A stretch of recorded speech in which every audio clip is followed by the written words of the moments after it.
Well, also, I mean, Linux is just as hard. You have to spend as much time working on your computer with Linux as you do Windows these days. Now, if only I had a screen recording going, because I literally saw the snot fly through your nose. When you sneeze. It would have been a funny clip. Hello, everybody. Welcome back to the iTunes Fan Podcast. As always, I'm Tim Macker from the iTunes Fanboy. And my name is Alpha DeWolf. And we have lots of topics to get started to talk about today. So we have 20 in specific. So let's go ahead and let's get started with our first one, which is that my car is having an issue. Oh, really? Yours isn't the only one, by the way. Alright, so starting off with mine, my car's aftermarket infotainment system will now no longer turn off the rest of the car. So I have to manually power it down, so that way I'm not using a battery power, and then manually power back on every time I re-enter the car. And there was one time when I was driving, and I heard, and I think I might have heard one of the speakers possibly pop, which could be just be an age-related thing, because afterwards the audio starting to sound a little bit differently. It sounds normal now, but I don't know. Like, initially it sounded way too loud and then way too quiet, and now it sounds normal, but I might have just gotten used to it, so... And, oh yeah, now sometimes, like, the microphone button on my steering wheel that was supposed to always trigger Siri, like, that's also sometimes not working, and sometimes the volume buttons aren't working, so... Combined with the fact that the USB port was already broken on that car months ago, I have a feeling there's probably a busted fuse somewhere. So... Either that or a stuck relay. Yeah, but either way, I'm gonna have to get that looked at next week. So, well, I might just need new speakers in my car. But yeah, there's something deeper going off the head unit, because the head unit may consume a little bit too much power as well, because it's aftermarket. So that just may be with it, but I mean, the previous radio was like a standard. Actually, what type of radio did you have in that car to begin with? Let me see if I have it. It was the original one. Yeah, what style of radio was the original one? Like, did it have a screen with controls or anything like that, or? Let me go back to the photos and see myself.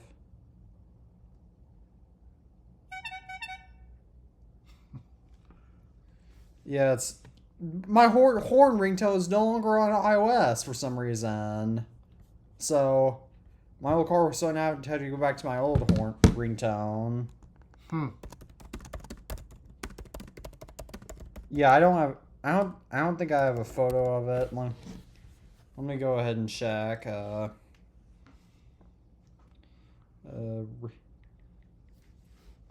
Video.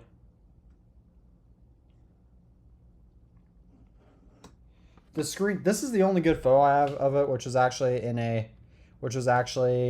thumbnail for my Bracketron phone mount review back in September 2023. This is back when it was my dad's car, and basically it had all the controls down here, and then it had the screen up there. It was not touchscreen, obviously. Ah. So yeah, I bet I bet that thing's drawing more power than what the system expected. So, yeah, so it's something. You might have overdrawn a circuit. Yeah. So, I wouldn't be shocked if that's the case, but... yeah. No, it turns out that your car's not the only car that's just developed an issue.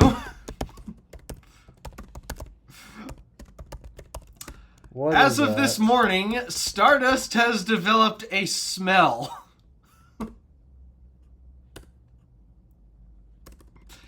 And it is not a pleasant smell. I was about to say. So, I'm driving up Quincy Hill on my way to Calumet this morning, and there's a shortcut.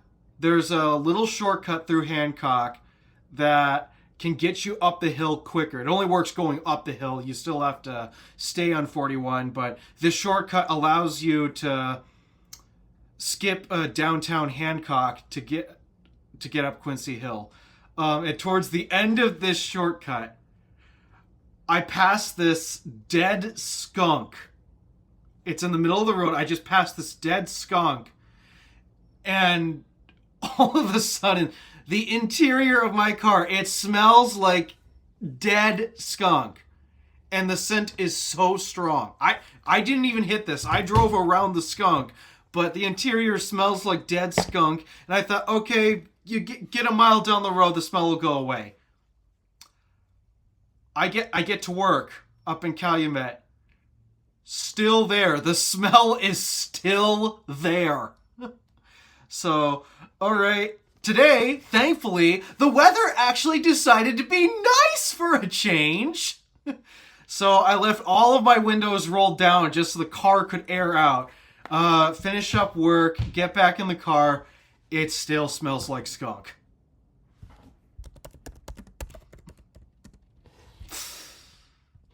So I guess tomorrow I'm taking the GMC until I get a new cabin air filter for the car, because I can't breathe in that thing. It smells so bad. Just wear a mask when you're in the car. Yeah, that don't work when you got glasses. I found that out the hard way. Oh. Yeah, the problem when you wear a mask and glasses at the same time is your glasses fog up, and then you can't see crap, which is oh so helpful while you're driving. Ah. Yeah, sounds real nice, so... Yeah, I ain't masking. I don't even have any masks. We threw them all out after 2021 hit, I think. I don't think I've... Yeah, I don't even remember the last time I used one. Yeah, neither do I. But we threw all of ours out because we don't need them anymore. Yeah. But, no, yeah, it smells awful in the car right now. So I have to wait till I get a cabin air filter. And then I got to call Tabby again just to get a list of detailing stuff. Because I guess the GMC is not the only car that needs a detail now. Since now I got to get that putrid smell out of Stardust. Tabby can detail? Oh, yeah! Oh, dude, he details his car practically every night. Oh, yeah. I think I need to wash my car. I'm going to take my car to a car wash this weekend, but yeah, that's going. I mean, do you have any more to say about this? Shall I move on to our next topic? That's all I have to say on that. So, remember last week back when you were talking about how you could get the MacBook Neo for $500 with the education discount? And saving with the education discount? When I bought Final Cut Pro, they somehow made me verify, so I wasn't able to do it. But apparently now, Apple is fully requiring Unidays verification for education discounts in the US and Canada. And they're added the Apple Watch for education discount eligibility. I think part of the problem as of why they have to do this now is they really started advertising that the education discount is a thing. Because back when I bought my MacBook Pro, I didn't really find out about the education discount until I scrolled all the way down to the bottom of the site. That's how I found out about it. It wasn't advertising, it wasn't displayed or anything like that. I only knew about the education discount just by scrolling down to the bottom of the site. But now they've been advertising it so much that people are now realizing they can use this as a cheat effectively, because back then Apple didn't really check. They didn't monitor that because nobody really knew about it unless you were looking for it. Yeah, and I mean, I only heard about it from you, and I still never really tried to apply. But I mean, yeah, I get. I mean, I don't know. I mean, I don't know why Apple. I mean, I don't think personally that Apple should offer education discounts to individuals. Like, I think it should be only for like enterprises and such, because I mean... Oh, they do. They do discounts for enterprise. Yeah, I know they do, but they should... Like, I don't think it should necessarily be for... I mean, I get it, sort of, because college is way too expensive these days, but at the same time, like, why not just make those prices for everyone? Yeah, Yeah, I'd for agree. individuals. That, and it's not like you can go to Amazon and still get them for $500 anyways. Yeah, so you can still, yeah, because of course Amazon's the one who pays for that, I think. Yeah. So there's other ways to get a discount on MacBooks aside from using the education discount. So And on one hand, iPads. I'm not too sad that now it's a lot harder to, well, fool Apple into giving you the education discount. In the US and Canada. Yeah, And at also least. it's an So maybe the trick is to order it in Mexico and then go to Mexico and pick it up there and then bring it back. there's only one problem, which is that Mexico's not exactly a safe place to go to. Yeah, I wouldn't recommend that idea myself, but just just listing options. They're not necessarily good options, but And also you'd be spending way more money just to go to Mexico than you would say with the education discount. unless you live in Texas or along the border. Or yeah, unless you live in like Laredo, San Diego, Brownsville, where Yuma, El unless you live, Paso. yeah, El Paso. Unless you live in one of those in like that general area, those general areas, then it is not economical to try to do that. No, it would not make sense for me to drive all the way down from Michigan to the Mexican border just for that. That'd be stupid. Mind you, Apple stores are only in big cities, so they probably and Apple's not exactly that big in Latin America too. So I don't even know where Apple stores would be in Mexico. Yeah. I'm sure Mexico City probably has one, but Well, even then, I hear in the UK, Apple doesn't even have their traditional US. Apple stores.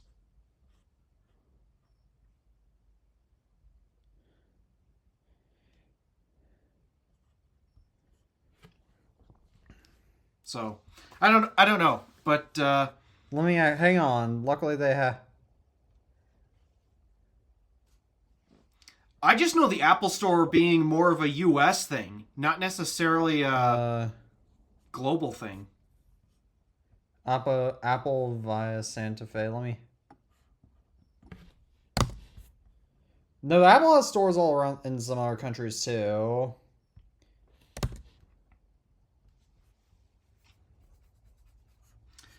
As in, like a dedicated luxury feeling Yeah. store. Yeah. I hardly ever hear anything about Apple stores in the first place. Maybe it's because my closest one is like 6 hours away. That's still a problem I think Apple should address. Oh yeah, totally. Especially for the U.S. Okay, so there's two Apple stores in Mexico. One downtown Mexico City, and then one in a suburb. Which makes sense because Mexico's not exactly that wealthy of a country. Yeah. But nonetheless, that still was an option. But yeah, I'm not too shocked that Apple's now starting to lock down on the education discount. Yeah, it's just they probably wouldn't have had this problem if they just didn't openly advertise it as much as they are right now. Yeah, that's the problem is that they didn't openly advertise it, but that's... But I mean, to be fair, people were already starting to spread the word a lot more, too, at the back, even before Apple started heavily advertising it, so...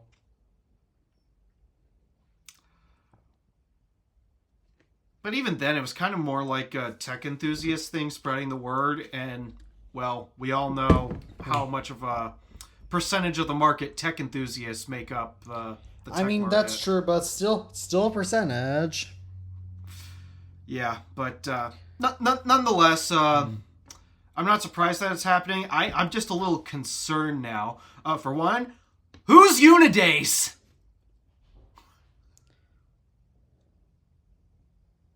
I don't know. I don't know either. So... And, like, how are you going to verify, too? Like, is it just going to be via a school email? Or is it going to be via ID or some school ID or something? Well, I was surprised that the requirement did not end. I initially thought that you'd have to have a .edu email. Yeah. That's what I had initially thought until I tried it with my own personal email, which is a standard Gmail account, and that worked. Yeah, same. And I don't. Oh yeah, I totally get that. I mean, I don't. Maybe I tried it with my own personal email, which is that how come that didn't work. But that's is I have iCloud. But yeah, no, I mean, I'm like, do I mean, yeah, I don't. I mean, to be fair, not all schools use .edu emails, though. Like schools don't, but I mean, it's not intended for high schools. Yeah, I don't think they'd be selling this directly to high school students. I think they're I mean, the teachers education, they would though. but then you're going through different. At that point, you're probably doing like mass deployments throughout a school instead of mailing these to each individual student. That I think the education segment was purely intended for college, and I really don't know of any colleges that don't use a .edu email. Yeah, that's okay. Yeah, that's true. So and so I mean a .edu email that's perfectly valid for a .edu email because there you're expected to buy your own laptops because at least you can buy laptops because of course nowadays you gotta rent your textbooks Yeah, for an insane fee. I'm still mad about that, but Eh. that's a side tangent in and of itself. But yeah, I mean, when I attended college for a semester, I had a .edu email, which I never used. Never used it once. Well, to be fair, you only had it for just a few months, so it's not like you had any reason to use that. Yeah. And even then, when I bought the iPad for college purposes, I still used my standard email because that was working just fine. Yeah, and I remember back in July or August 2020 when I was getting ready to go into the virtual school because this was during the pandemic, and so my mom asked me, "Hey, log into your school email, see how it works." So I logged into my school email, and I remember I had emails from dating back to 2015 in that at that point because I mean I knew how to log into that because of our Chromebooks, but I mean we didn't even get Chromebooks at our school until 2017. So and that was the year we started using Google Classroom. Yeah, all of my school emails at this point have been deleted. To be fair, They don't exist anymore. yeah. To be fair though, I mean they have to recycle the student ID numbers probably for new students. Not entirely sure because, I mean, at least the way our email system worked was it started off with our name and then wait, no, it started off with the year we graduated. There's a 2-number system, the year we graduate, and then it's our name, and then it's I can't give you the address because that literally gives away the school district I went to, but that's at least that's how it's set up. So because the first 2 characters in those email strings is the year that somebody graduates, they could have theory pump out infinite amount of these. Oh yeah, okay, so we should probably cut this part out because I don't know or maybe we don't have to because I'll have to see how my school district. I don't know if this is common or not, but in my school district, how we do it is we just have like our student ID numbers as our can't give you the address obviously and then .net. I don't know if I'll have to. I don't know. That's if I'll interesting. or not. I personally have not heard of that method, so you might have to. I don't know, but no, the method that I'm familiar with is at least the way that the local area for. I found out all the schools in this area use this system. It's the year you graduate. Your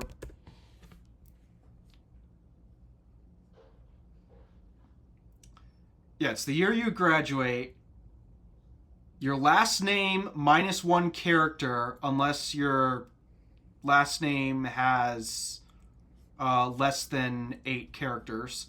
and then your first initial, and then the email handle. I think that's how ours was formatted. I can't believe I don't even remember. Do I still have a copy of my school email somewhere? I completely forgot it. Where's my iPad? Yeah, I don't student even know if ID I is. still have it. Yeah, student ID. Okay, mine is still common. So mine is common, so I don't have to cut it out. All right. Let's see. It probably depends on what region of the country you're into, if I had to guess.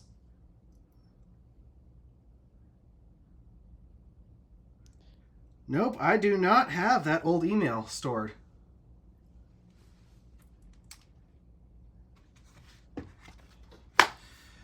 It was a fairly goofy format, especially if your last name has more than 7 characters, 7 letters.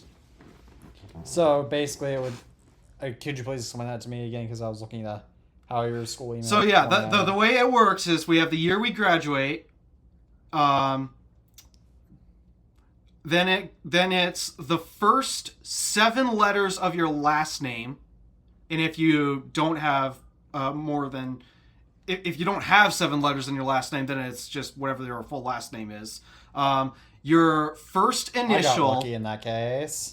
Yeah, your first initial and the school email handle, the @ That's a dumb way of doing that. It was pretty bizarre, especially when you're reading some of those last names that definitely have more than 7 letters, and oh, it was goofy. Yeah, that's a. Shall I move on to our next topic now? Speaking of money and Apple. Yeah. What's next? So, Apple reached a $250 million settlement over the delayed Apple Intelligence Siri, and eligible people can get $25 to $95 per device or more, depending on how many people submit claims. And U.S. customers who bought any iPhone 16 or anything from the iPhone 16 line or an iPhone 15 Pro from March 10th, 2024 through March 29th, 2025 are eligible. And Apple claimed that only 2 Apple Intelligence features are incomplete. Okay, there's a lot to dissect from this. So,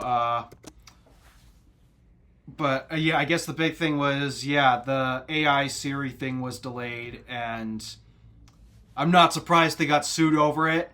It's still, Same. I still don't think it's out. It's not. Yeah, but I can't qualify for that group because I didn't buy my iPhone 16 Pro Max until August of 2025. Yeah, it's not like the Lopez voice assistant thing, which I don't think I ever got a payout from that. Like, I applied, but I don't think I ever got a payout from that. That's bizarre. I mean, I'm not surprised that I'm not getting a payout because the name on my account at the time was not my legal name. And you're supposed to sign it with your legal name, so I was very skeptical that account name versus legal name, they don't match. Therefore... Oh, yeah. I mean, that's a lot of people use email addresses, though, because, I mean, that's an issue of my... That might have been the same issue of mine, though, even though it wouldn't have been that hard to figure out, but one of my teachers who was also in charge of my school's problem, like, handling the tickets for that, like, because everybody used their personal emails to buy the tickets, as a result, the teacher could figure out who some of the kids' email addresses were because it was pretty obvious. Some were obvious, but some were not obvious. I do wonder, though, in your case, if the reason you haven't received a payout because, according to the legal system, you were not an adult at the time. Yeah, maybe that was it, but actually, you're a genius. That's probably why. That's probably why, because the government treats you like a nobody if you're under the age of 18.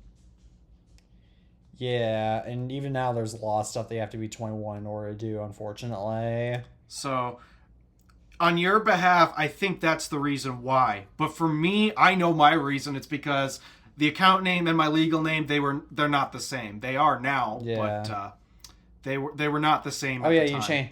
You got your email changed to your real name. The bizarre thing is somehow for other services, it'll still show up as the old one. Like Subway, for example. I went to order Subway, and the bizarre thing is with Subway, I've actually used my legal name the entire time. I've never given it my internet stage name.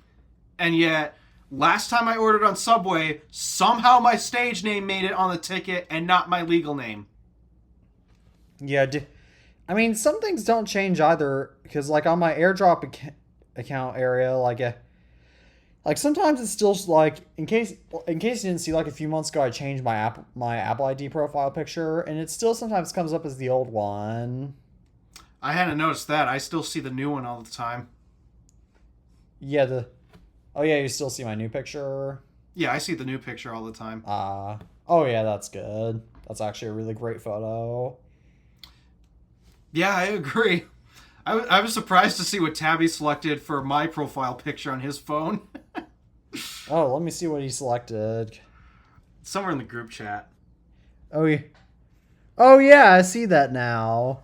And I see what you I've seen what you have in my profile picture as just my YouTube logo, which that makes sense. Or I mean, that used to be the case. Yeah. I mean, I needed something. I hate it when you just see initials, because at least when I look down my list, there's a lot of TMs or what's another common one I got? I don't know. Let me see. Contacts. I just had it open.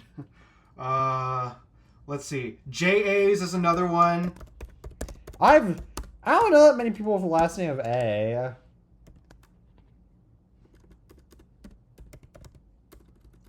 What else have we got? I got a few ACs. I know a few more people with last names with C. You might be giving away like what your family names are.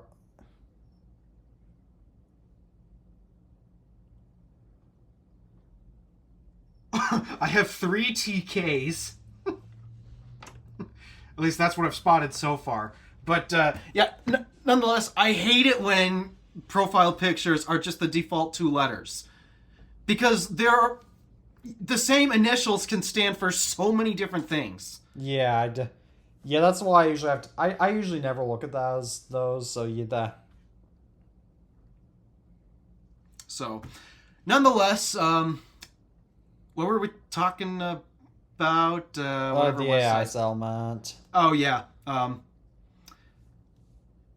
Yeah, neither of us qualify for that, and there are more incomplete Apple Intelligence features than 2. Yeah. Oh, there's a lot more that are incomplete. Like Genmoji, notification summary.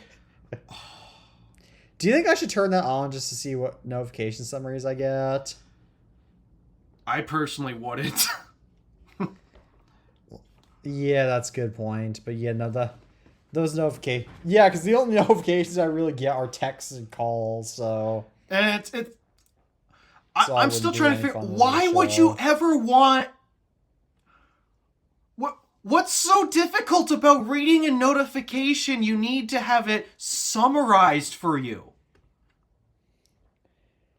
I know. Isn't a notification supposed to be a really quick summary of what the device is trying to call your attention to anyways?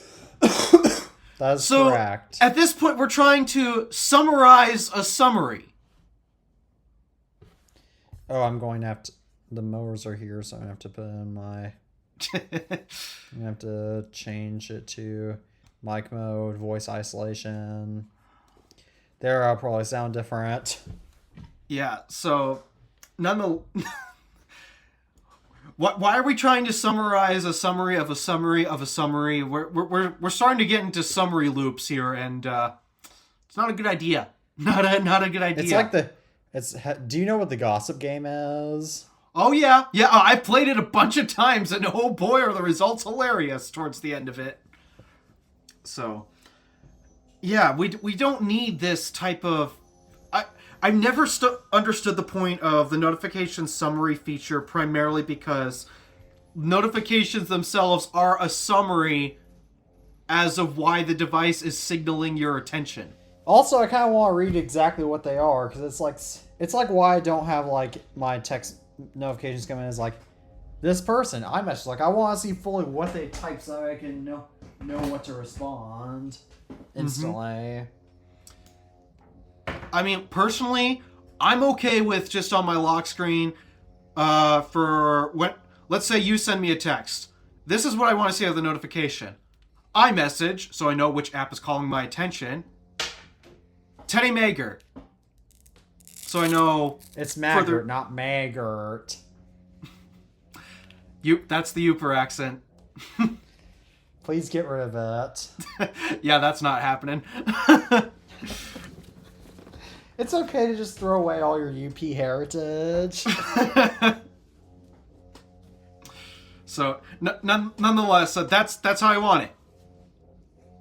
Just the application that's trying to notify me, and if, in the case of a text message, who's trying to talk to me. That's it. I don't need to see any more on my lock screen or on the notification panel. Yeah, exactly. And I feel that too many people have... I feel that people enable notifications for way too many apps to clutter the notification center. And like, people always claim like, oh, notifications are so distracting. It's like, probably because you have too many notifications. Like, the only notifications I have are for things that are for apps that actually need notifications. Like, if you're like for texting, like for messages, I have notifications on because that's probably important. Yeah, that's probably an important one to leave on. Unless you're these 3 freshman girls at my school that keep texting me a bunch of stupid stuff. And even then, with iMessage in particular, you can mute which groups send notifications. But exactly. Yeah, for me at least, obviously iMessage is on. I have emails turned on. I also leave Twitter and YouTube on. And other than that, I leave emails on, and then I leave calls on, obviously. But that's it. Yeah, I turn notifications off for everything else. Like, I don't even have social media notifications, so I don't get distracted. But by it when I don't need to be, so... Shall I move on to our next topic about Apple and AI? Yes. Apple is using AI to create sales training videos.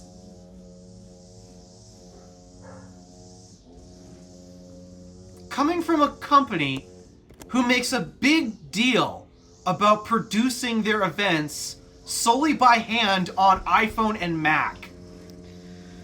Well, I mean, they don't even do them live anymore, because have you noticed how all their competitors have gone back to live events at this point, and Apple's never done live events since the pandemic?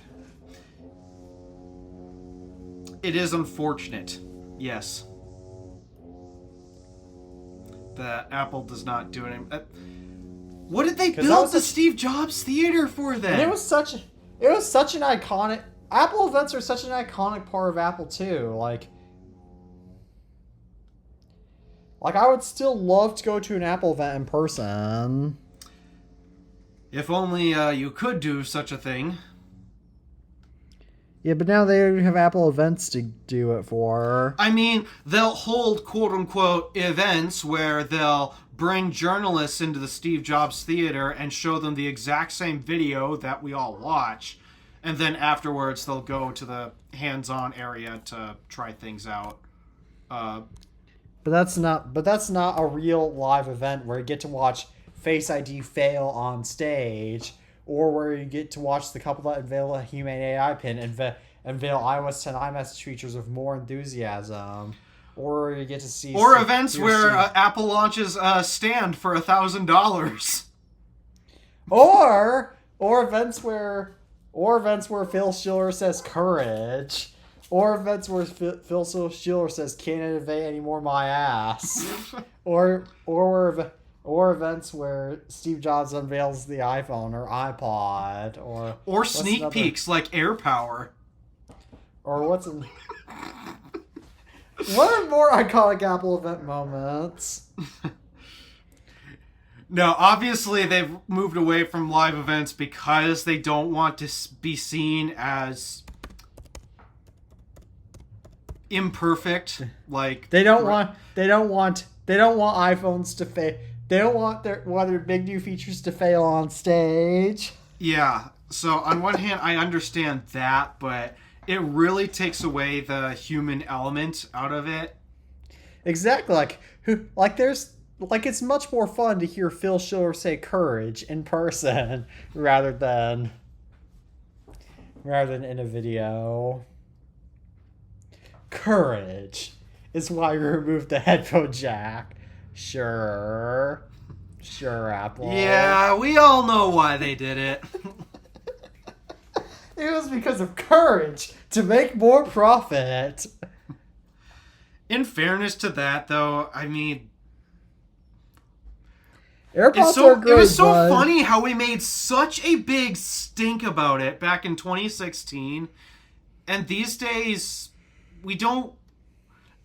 I mean, even the biggest person that I know who stuck out so hard for keeping the headphone jack around, that person being Linus of Linus Tech Tips, he doesn't even complain about it anymore. Even he has moved on from the headphone jack. Yeah, granted, the headphone jack is nice how it instantly works in pairs. So I mean, it still has its advantages, and I personally think they should have. I personally think they should have at least offered the headphone jack. Anyway, just that way keep another good open standard if you don't want AirPods. But still, AirPods are great. I mean, I don't mind them. Well, even then, these days, We have USB-C ports. yeah, and I mean, I could understand the argument back when iPhones were still Lightning that yes, it was infuriating that now our accessories are not compatible with each phone. But now with the headphone USB-C, they are compatible with every phone now and laptop technically. And also keep in mind, what's one of USB-C's many capabilities? Audio. I should have you note there are 2 pins on that connector that are solely dedicated for audio purposes, in an analog sense. So that effectively means USB-C is a standard capable of driving headphones without any boxes or adapters in between the port and the headphones. Something that Lightning did not have. But I digress. That's a conversation for another time. But no, it's unfortunate that Apple is pivoting to trying to use BS to create sales training stuff. Because for one, this is the company that's usually celebrated creativity, and all of us know that AI is not a celebration of that at this point. But also even then, because we all know just how well AI seems to work when it comes to accuracy, right? And making videos, AI generated videos that were made entirely with AI. I mean, they've gotten better, but they still have a certain signature touch. You can still tell they were made with AI. Like finger counts or shadows not being placed properly. That's not the biggest thing, but it's just it's hard to describe how it looks like AI, with the finger count, but it still has a certain glow that doesn't look real. It gives a dead vibe. Exactly. It's like that. Do you remember that Coca-Cola AI ad they aired last year? I've kind of drowned it out. The only one I can really remember at this point is the Progressive one. Progressive made an AI generated ad. Yeah, I think I remember that now. Yeah, it's the one where you got a bunch of animals driving all around, turning the streets into a total zoo. That was the theme of it. Oh, I remember that. Dumb ad, yeah. Yeah. What was next? Will Liberty Mutual start using AI? I would not be shocked. Oh. Which would be so unfortunate because everybody loves Limu the emu. No one does. No one likes Limu, Emu, or Duh. Limu, Emu, and Doug. Oh my gosh, we're advertising Liberty Mutual right now and they're not even paying us. It's working. I mean, it is. To be fair, bad ads work because we talk about them. Yeah.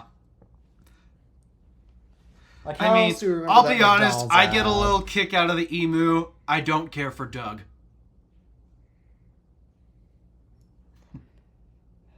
Do you remember that McDonald's AI ad they advertised last Christmas about where the choir saying it's the most terrible time of the year? And then that showed people sitting alone in McDonald's instead of being with their families. They had to pull that one. I didn't even know that was a thing. I basically never... I mean, for one, I don't have cable, and I pay for YouTube Premium, so I don't really see ads that much. I think that ad was only aired in like Europe or something like that because that one I found out about that one from a Tech Alter video. And like the re-upload that I saw of it, that was I think in German. So it makes you wonder, how did that get published? Because a lot of these AI fails. It's like they don't even... I mean, granted, people are being sold that, yeah, AI will do everything for you. You don't need to worry about it. And yet, that's what it spits out. And nobody checks because they're being told not to worry about it. It's like the equivalent of telling Alpha repeatedly over and over again that they're going to build a second bridge in Houghton across Houghton to Hancock. We all know they're not going to do it, despite how much we need it. Or it's like saying over and over again, "Oh, we're going to build an interstate in the UP. We're going to build another interstate in the UP." I'd be happy when we get an interstate that actually reaches the Western UP. I have to say that carefully because we do technically have an interstate in the UP. Yeah, just not where you are. It's literally all the way on the eastern side, between St. Ignace and Sault Ste. Marie. And what's the traffic on those roads? Nowhere near the amount compared to US 2 or M28, for example. US 2 in particular. Yeah, I was about to say, you said that US 2 would be better for a freeway down through the UP. Bare minimum, US 2 really needs it. There's just so much traffic on that highway. US 2 could probably use it from St. Ignace all the way through maybe North Dakota probably, and then possibly even to Montana. Well, if I recall, there's some sections of US 2 that do split into freeway. Yeah, it's in North Dakota, yeah, so that'd be an easy... No, even in Wisconsin. Oh yeah, in Wisconsin too, yeah, that's true. Yeah, US 2 splits into freeway in Wisconsin. I should know, I've driven it. Albeit it's been years since I've done that. Yeah, maybe M28 could be a good freeway. Maybe M28 could be a good freeway corridor throughout the UP. Because, I mean, it goes through some of our other big cities like, what is it, Marquette and Munising. Those are at least the two big ones where it should be freeway.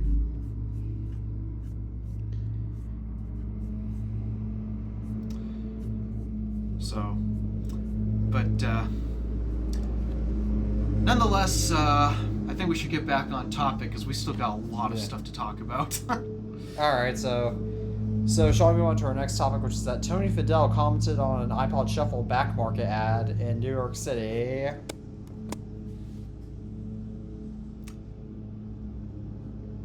And the importance and significance of this is... So basically the whole context is that back market was advertising like, get away from modern technology and buy an iPod Shuffle on back market. And Tony Fidel commented something on it about like how modern tech is all bad and whatnot. Let me look up the exact tweet to be more specific. But But it's still kind of fascinating to see Tony Fidel comment on this stuff, but... Or no, Well, not. if modern tech is all bad, then maybe we should ditch the internet. Yeah, I know. I mean, like, I mean, completely. Let's go out to our telephone poles and cut the internet lines. Yeah, let's do... Or in my case, just take a shotgun to the Starlink satellite dish. Okay, so this is what Tony Fidel said. Spotted in the NYC subway, 0 screen time. An iPod Shuffle ad in 2026. When we built the iPod, the goal is that the technology disappeared, and you could your music wherever you were at that 1,000 songs in your pocket. Now we're living through a moment where people are actively looking for ways to disconnect from the infinite feed. Just stop watching out all goes and constant notifications. Turn them off. That doesn't mean technology is bad. It just means the best technology understands what to step back. Not every problem needs another screen, another menu, or another layer of complexity. Well, that's very true. Yeah. Constraints create freedom. Read David Epstein's new book on Inside the Box. And often removing features creates a better product than adding them.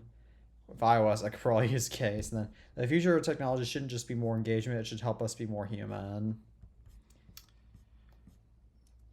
Well, I'd say I disagree with him on the removing features part. The problem is managing. Like they shouldn't necessarily remove features, but they should remove the useless ones, I should say. Well, yeah, that's always a given, but I mean, even then, it's a balance of managing them. Yeah.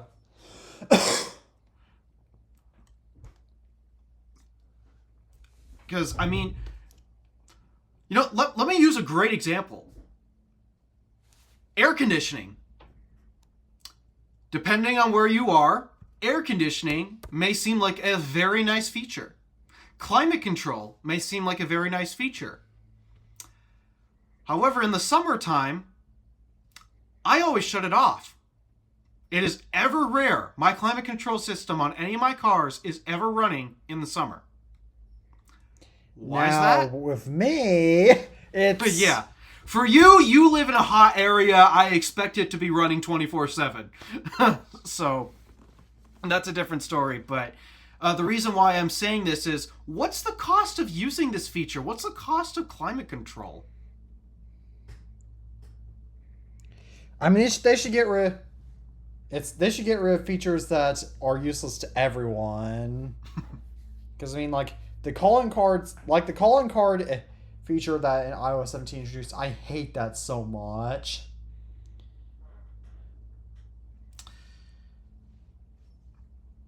I don't have a thought on that. Yes, or I mean, I don't hate it, but what I was trying to get at is, do you actually know when you do use the AC, you are paying for it? Just, do you know how? Oh yeah. Oh yeah, no, on through utility bill. Well, that's if it's to your house. What about your car? Do you know how you're paying for it in your car? Coolant. No, not really. The air conditioner fluid, whatever I'm trying to say. Fuel. That too, yeah. The reason I say this is because to drive the AC, it takes a load from your engine, which means your engine's now going to run even less efficient. So whenever you run the air conditioning or climate control, your fuel economy is going to take a hit. And the more efficient your car generally is, Stardust, for example, the bigger the hit. I did a little experiment between home and Calumet. It's a 30-minute drive. And the difference was quite massive, at least for that car. On the way home, if I run with air conditioning on, I'll get about 31 to 32 miles per gallon, which isn't bad, but it's not particularly, great considering what that car can do. And because I know what that car can do when I drive with the air conditioning off, what was my fuel economy when I got home? 36.2 miles per gallon. Yeah, usually when I run air conditioning in my car, usually I have to run it high for the first on a little bit higher for the first few minutes, and then usually I turn it down. Yeah, that's because you gotta get rid of the heat. But once your vehicle's to temp, then, well, you don't have to work so hard keeping it there. Yeah, I mean I still have it on a little bit, but I never have the climate control all fully off in my car since Yeah. we usually never have the weather for that. Compared to some freaks who leave it on max all the time and it's just sucking that energy and just freezing your you know what off. Oh, I My can't mom stand those insists on people. whenever my mom gets in my car, my mom constantly turns up the air conditioner and then says, "Well, I'm not gonna say how old she is, but I'm a woman. I need the AC." And I'm like, "Dude, I didn't tell her obviously." I'm like, "Dude, no, you don't need that much air conditioner. I know what the temperature is because I can read the gauge. You're just fine." Feature management is the big thing I'm trying to get at here. If you're, And she'll turn the AC like way up even when it's like 60 to 63 degrees. And my mom's also the same person who keeps the window open when it's like in the high 50s outside. Granted, my grandmother, God rest her soul, would wear a sundress out in 35, 40 degree weather. I have no idea how she did it. And my other grandma, who is still alive, is the complete opposite. She is freezing wherever she walks. Oh yeah, I don't understand how there are some people that can wear hoodies year round. I mean, I used to wear a sweatshirt year round, but that's because my body manages heat a little differently from most people. Oh yeah, do you have an actual disorder of that? Well, if I do, it's not diagnosed. It's just, the weird thing is, I need to insulate my top half. My bottom half? That needs cooling. Yes, I'm kind of the opposite of that because like even in the high 50s in the high 50s I can still go out with a short sleeve shirt just fine, but even in the low 60s I still have to wear pants. Yeah, for me, Most of the time.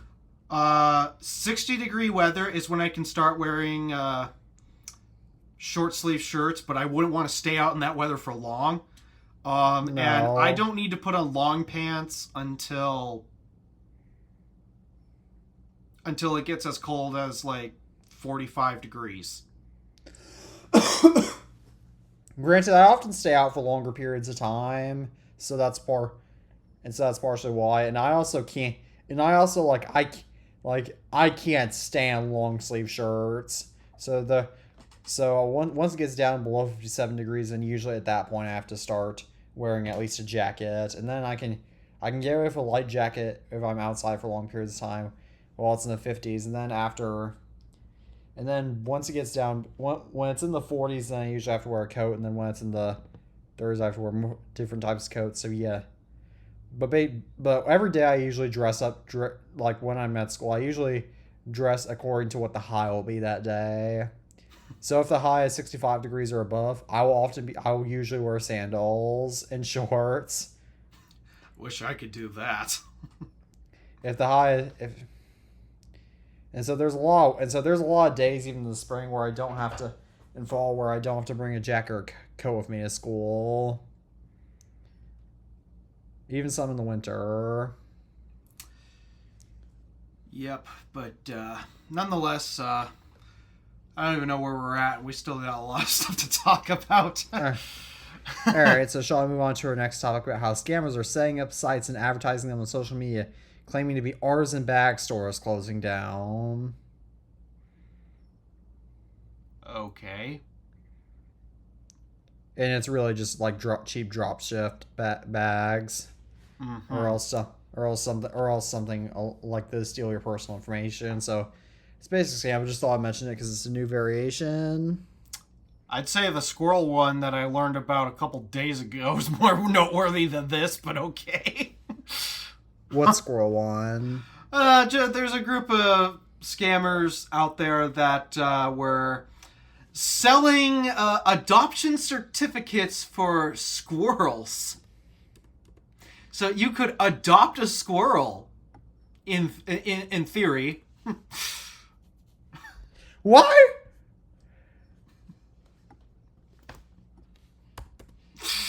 I don't know. I don't know.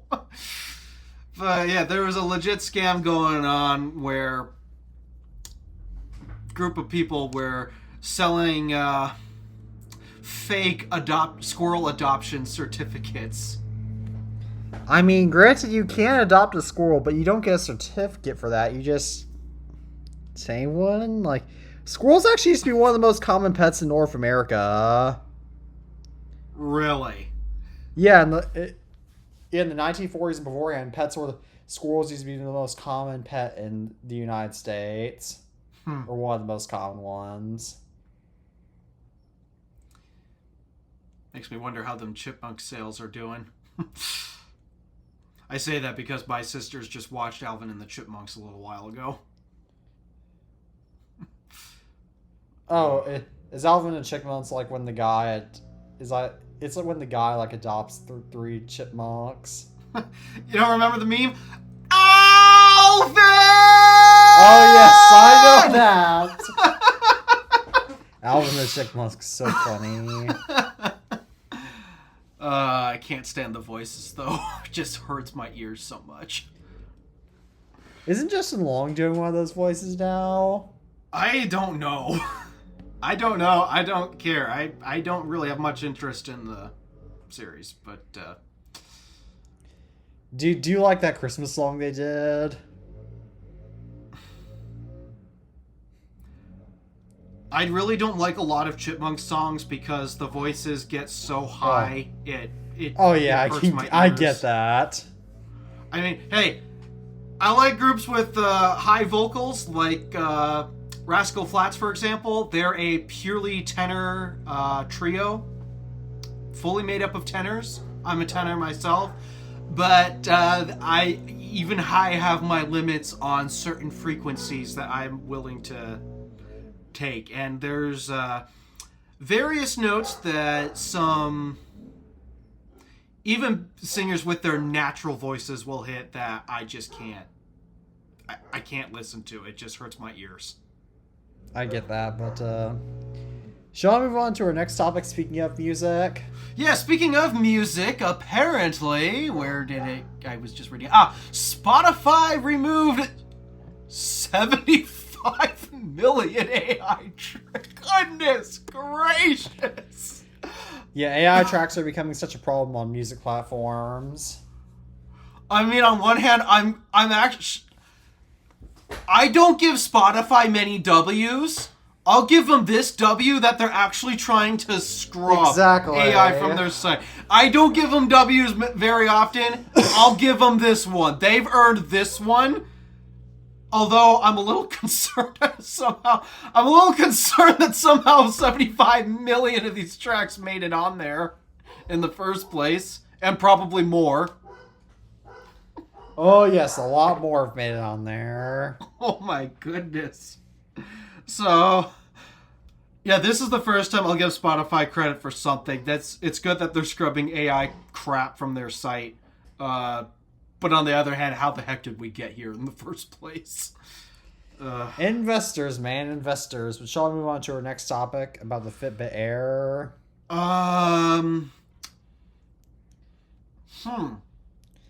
Didn't they make something like this before?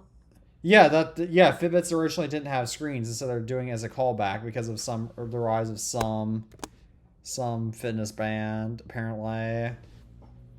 Interesting. Fitness bands, I think, are dumb compared to smartwatches, but... Yeah, I mean, there's a reason why Fitbit pivoted to smartwatches that are more geared towards fitness tracking than just the band. Yeah, I'm not surprised that they pivoted away from the band, and I guess I'm not sure why they're bringing the Air back other than nostalgia, maybe, but... Yeah. It's like there's a reason why even Fitbit had pivoted to smartwatches. Exactly. Well, also they're owned by Google now, but yeah, Even though I don't know anybody who has a Fitbit watch these days. I know at least one person. It's my first responder friend. She has a Fitbit watch, but that is the only person I know that uses that.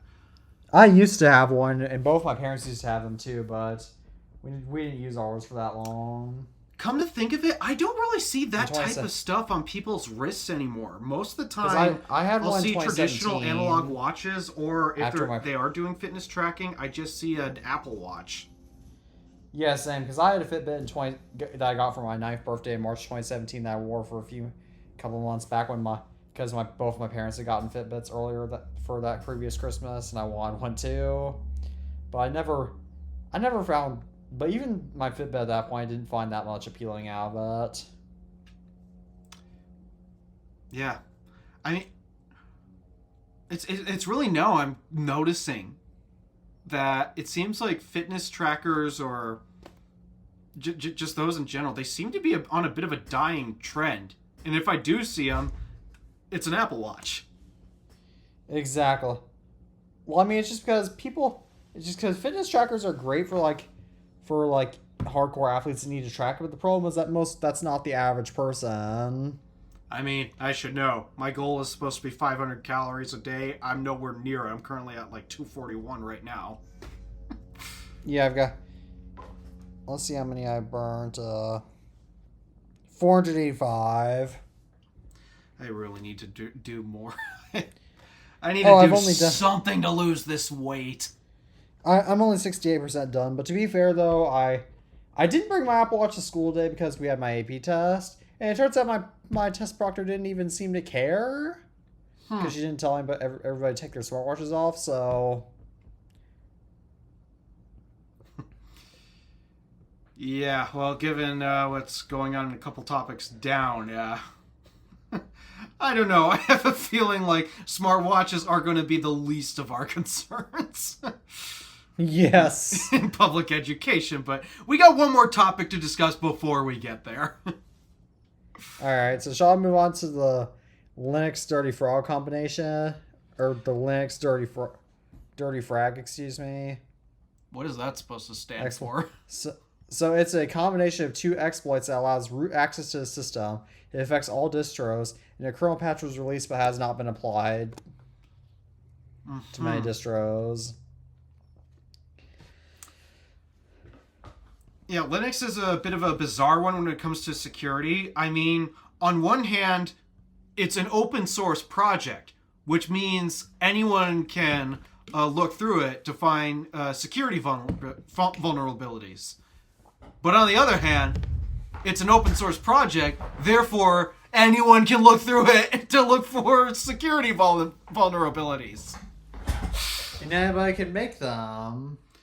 That's one thing that drives me nuts about so many different open... Well, maybe not make them. I hear so many arguments from so many people claiming that open source is better than lockdown. And the biggest one is because it's open source, good people can look through and try to find security vulnerabilities. But what they don't understand is not only can good people do that, bad actors can do the exact same and exploit them.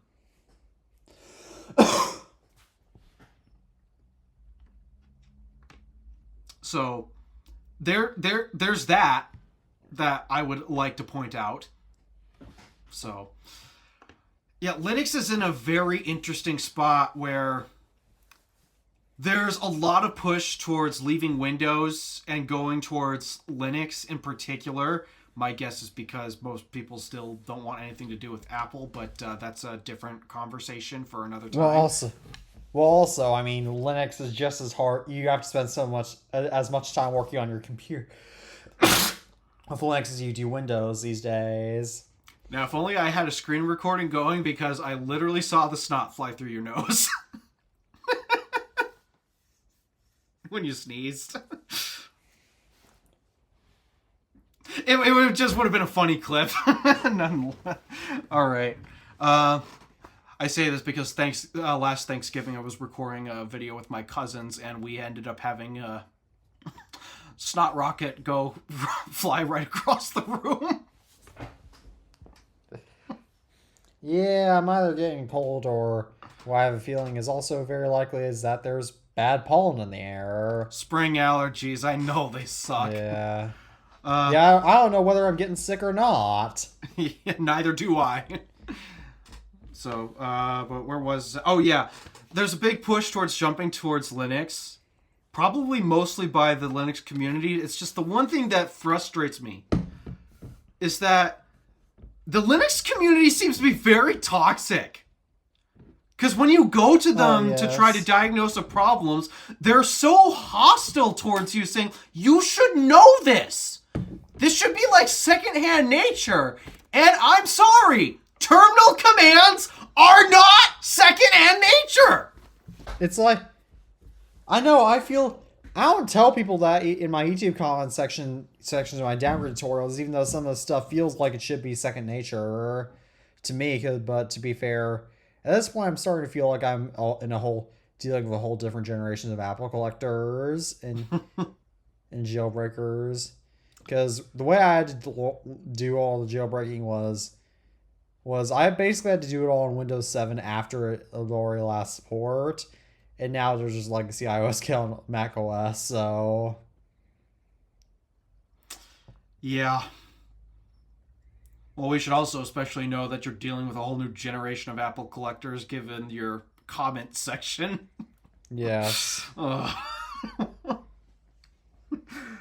And I'd argue it's a worse generation of Apple collectors, but that's a different... Maybe they'll mature, but that's... yeah. Yeah. So, do you have anything more to say about Linux? I kind of want... The thing is, I kind of want to root for Linux because we need more options aside from Windows. And even though Mac OS is a good one, and it's still the option I'm personally going to choose, well, the thing is, not everybody wants to run Apple hardware, even if it is as amazing as it is. And there should also be more options, so Apple will keep innovating. That is also true. But we don't want Windows. We don't want Mac OS to become the new Windows. We do not want Mac OS to become the new Windows. Imagine if we... Wonder if the next Windows version will be as buggy as Windows... Imagine what would happen if Apple released a version of Mac OS that was as buggy as Windows Vista. Thankfully, we haven't gotten there. I mean, whatever the equivalent to iOS 17 at the time. What was it? Was that Sonoma?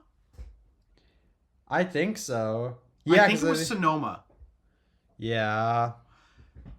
Yeah, I've heard that complaints. One was bad too. Yeah, I've heard. My Pro thing still runs that.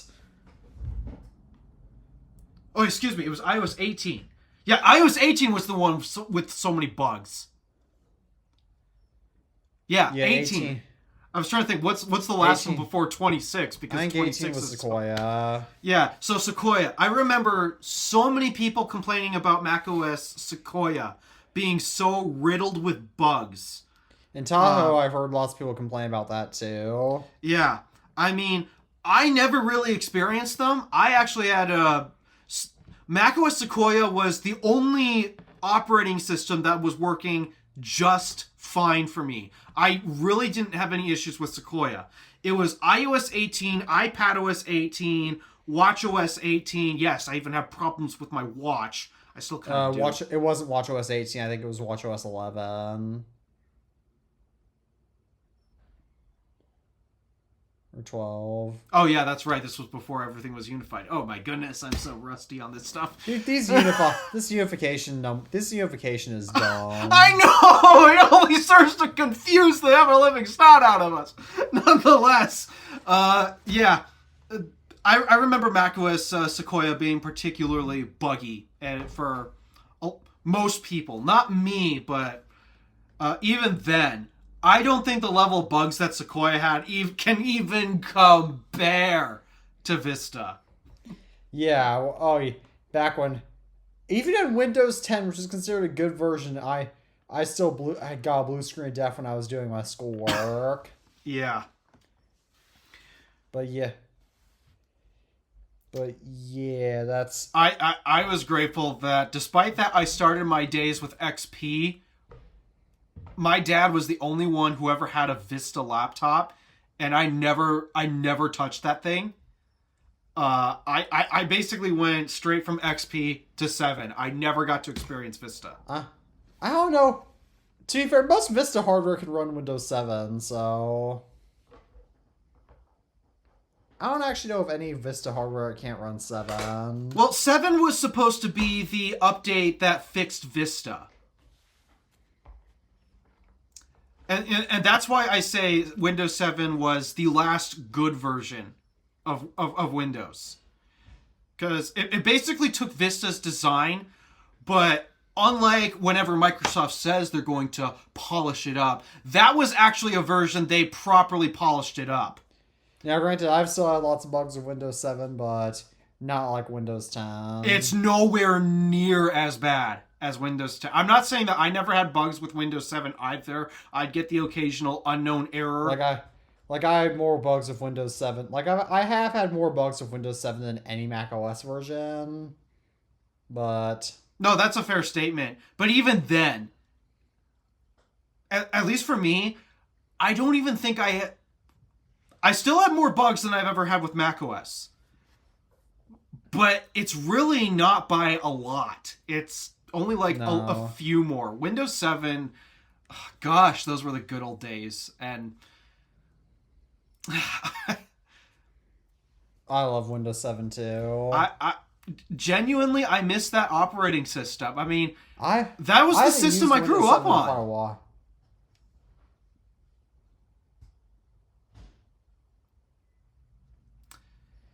Yeah, same. But shall we move on to our next topic, which is about the death of AB, which is about not necessarily, or I mean, this is about what's replacing Chrome OS. Oh, and yeah. Android on desktop. So the Android PCs are not going to be called Android PCs. They're not going to be called Chromebooks anymore. They're going to be called Googlebooks, and major app developers are apparently already working on adding support for it. And keep in mind, everyone, it's Googlebook, not Google Books. And the reason why we have to specify this is because they technically have another service called Googlebooks. Yes. Yeah, Sam Time even made a joke about that in his video. How literally everyone's making that joke. It's not even that funny. About how Googlebook, like when you search up Googlebook, the first let me see what will come up now if I search up Googlebook. Googlebook. Okay, now they finally fixed it to where Googlebook is the one that comes up first. Oh yeah, I forgot about that. Come up. Yeah. I mean, the app developer thing, that sounds like a boy who cried wolf type of situation. How long will Google keep up with this? I don't know. I mean, there is a whole webpage dedicated to the various things Google has killed. I would not be shocked if this ended up on it. But I really don't have high hopes for this. I mean, on one hand, if Google wanted to create a laptop operating system that would actually gain traction, they needed to expand upon just a web browser. They've needed to do that for so long. The web browser OS is just fine for some applications, but they still need to have more. Yeah, you need to be able to do more than just a web browser. And that is why, for the longest time, in the ultra budget space, even before the MacBook Neo came out, most home users still generally bought cheap, crappy Windows laptops, even if the operating system ran slow and worse. The reason why is because not everything everybody does can be done in a browser. Yeah, I mean, and there's then you got Android the people apps that you can use, but on Chromebooks. And then you also got the people that don't have good internet too. That's the other problem. The second you lose an internet connection, your Chromebook is a paperweight. Now, a lot of people have good internet, but a lot of people don't. And I mean, Starlink is a solution, granted, but at the same time as people who are going to be buying these ultra cheap budget laptops are probably going to be the same people that can't afford Starlink. I was going to say, I don't think the people buying Starlink are the same type of people to buy $300, $400 laptops. And if they're buying $340 laptops, they're probably going to be a lot better. They're probably buying old used beasts like old MacBook Pros or old Dell XPSs or old beasts. I actually, in the Windows collectors. space, I really don't see used PCs sell all that well. Yeah, exactly. Yeah, same. Probably because PCs don't age as well as MacBooks, but that's I don't know. That's an argument we could go on later. But no, generally when I see people buy new Windows computers, they literally buy brand new. I don't really see anyone ever buy used Windows machines. My dad did one time. That's how I wound up. And my dad was actually going to use this stupid ThinkPad. Where did that thing go? I'm still not used to this new cabinet stuff. Whatever that ThinkPad was that I remember using I used myself to do 7th grade work. This whole thing. Yep. No, it's not really common for people to buy budget, it's not common for people to buy used Windows laptops. They'll just buy whatever ain't the new cheapest, crappiest PO, you know what, at Walmart is, and just run with that. So, but on one hand, what was the point we're trying to get past is if Google really wants to expand their desktop operating system beyond just school organizations, then they needed to do something aside from just a web browser. I don't know if this is that. Yeah, because again, Google doesn't commit to anything. And the other thing too, it's still Android. What device is Android optimized for? Phones. So Google's gonna have to do a whole lot of optimization to get right.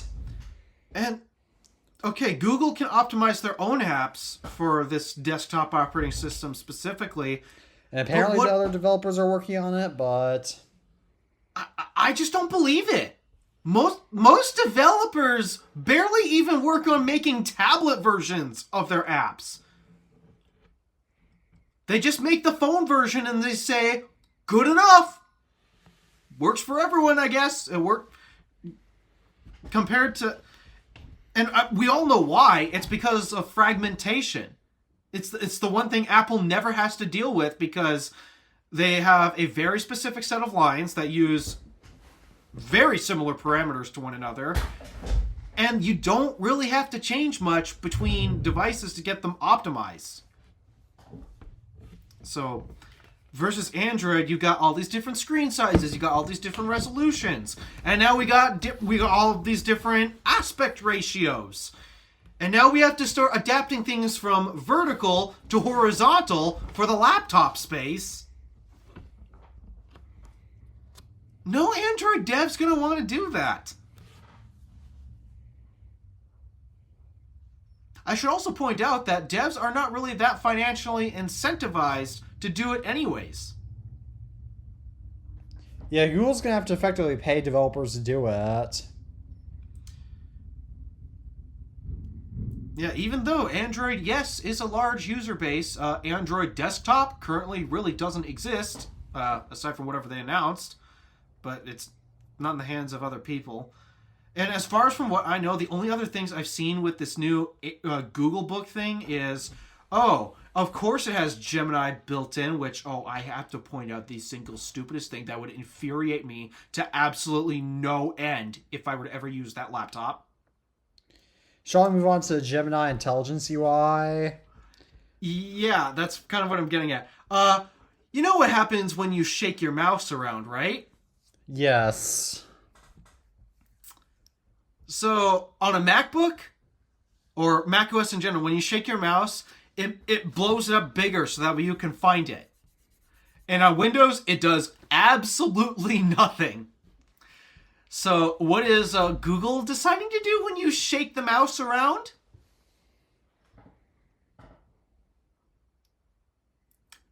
Launch Gemini. Open Why?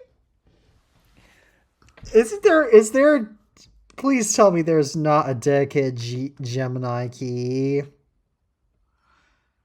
As far as I know, there's not. I'm told there's not. But no, the way they want you to trigger it is just by shaking the mouse. Well, what constitutes as shaking the mouse? I'd like to know that much.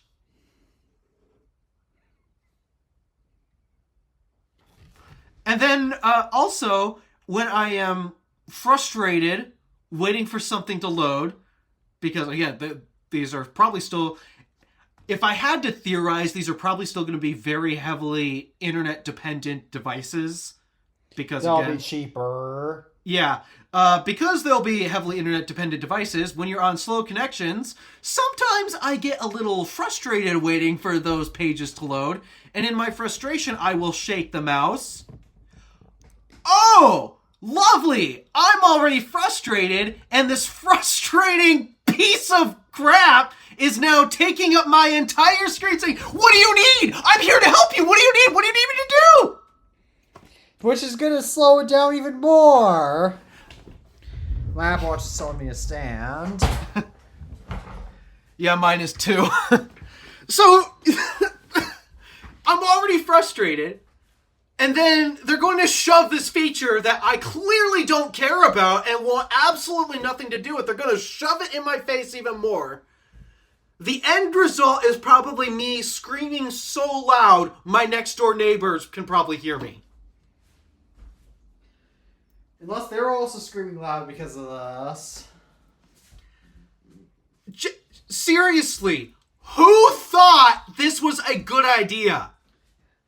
Imagine if macOS did this. Oh no. Don't give them any ideas.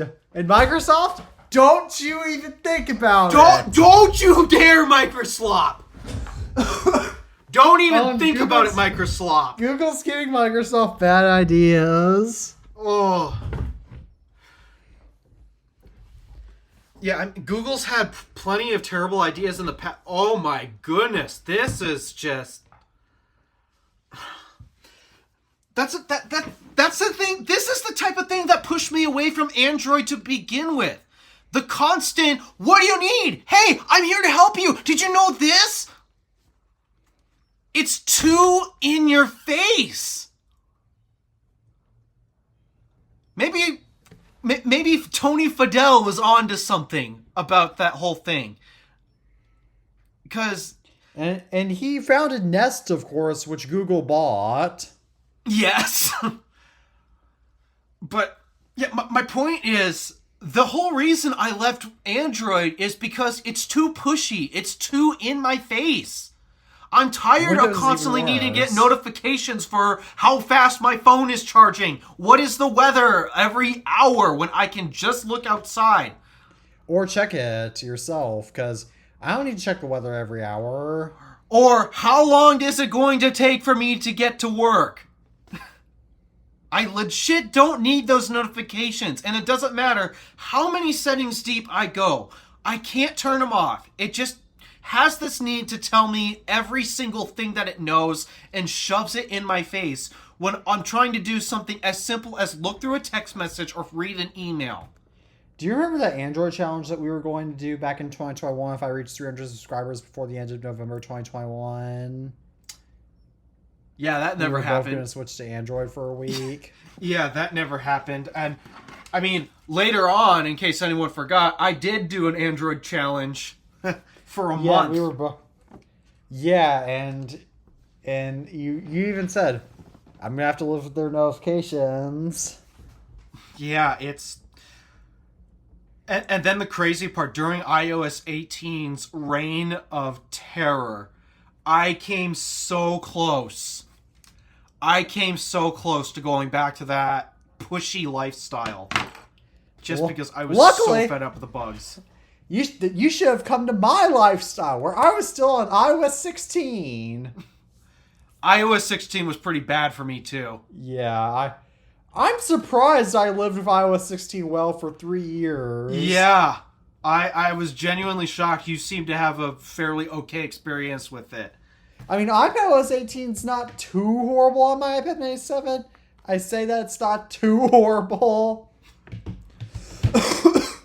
Yeah, for me, it was just awful and horrendous. It's to the point where I almost went back to the Android's pushy lifestyle.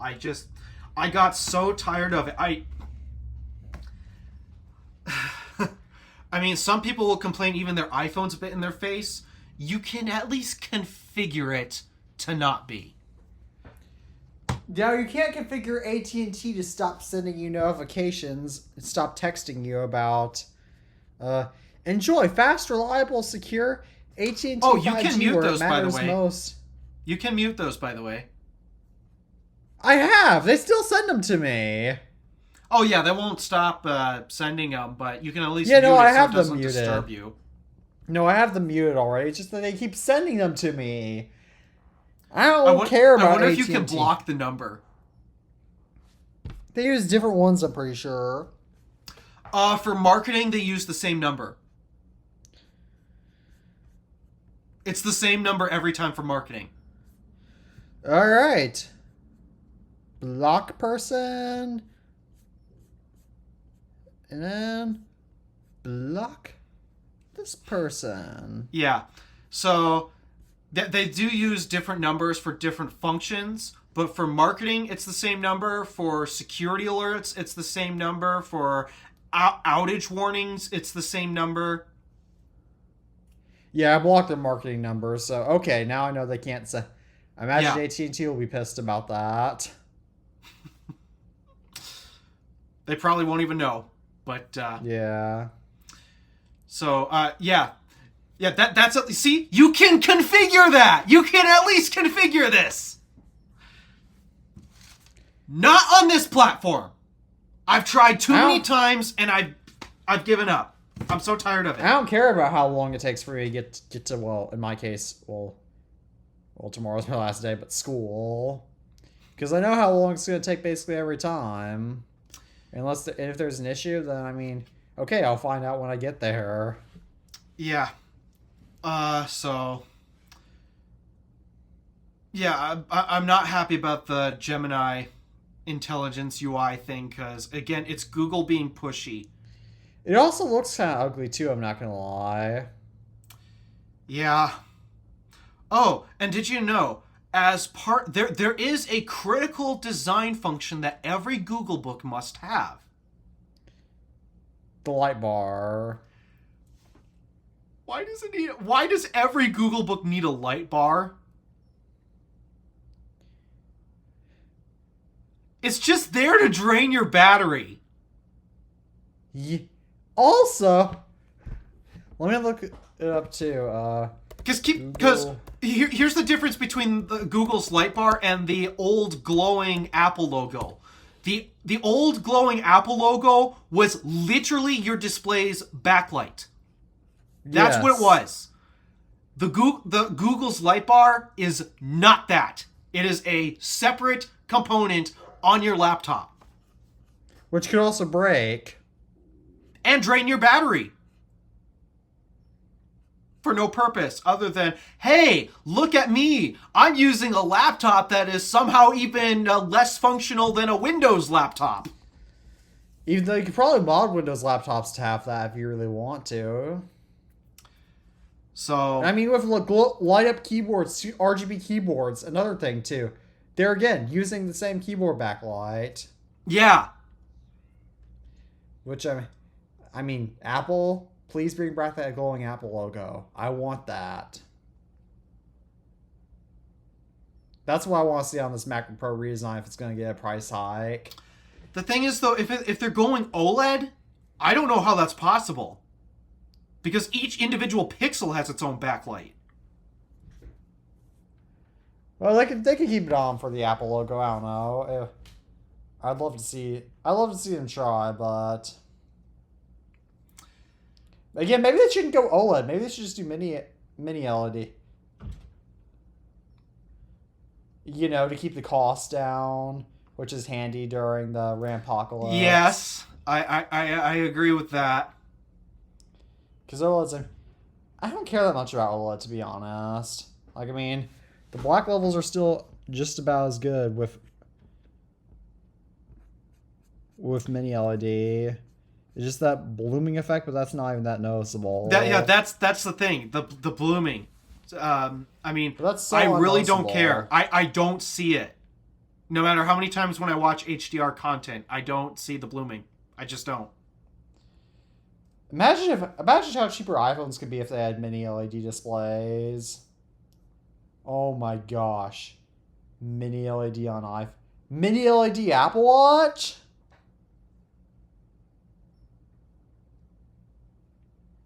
I think mini LED is the future. My question, though, is power efficiency. Oh, right. OLED's more power efficient, yeah. So, because the smaller you get, the more concerned you have to be with power efficiency. So yeah, that's true. Because of OLED, at least it does turn off the pixels. Which, hey, that's another advantage, that OLED at least does turn off individual pixels if it's a black menu. Yeah. Which means you really save on power efficiency, especially if you're in dark mode. Yep. So, but I don't know. All I'm seeing is marketing, and while a lot of people don't like to rely solely on first impressions, but I always say this because it does make a difference. First impressions are important. They are what gets people in the door looking at your product in the first place. And so far, my first impressions are not very impressed. I'm not really impressed at all. And from the sounds of what I've heard from other YouTubers, they're kind of giving off the same vibe. There's nothing really to be impressed by.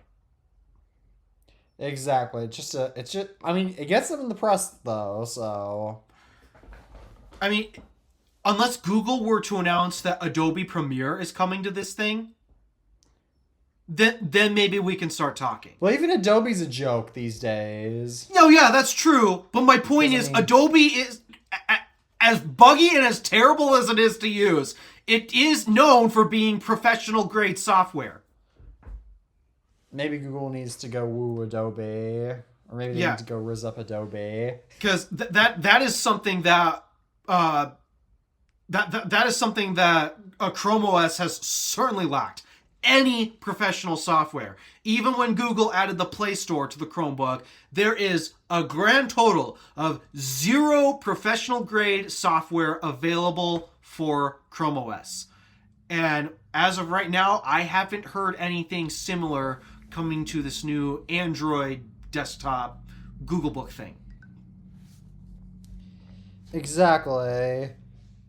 This sounds like it's not going to be any better than just using Samsung DeX.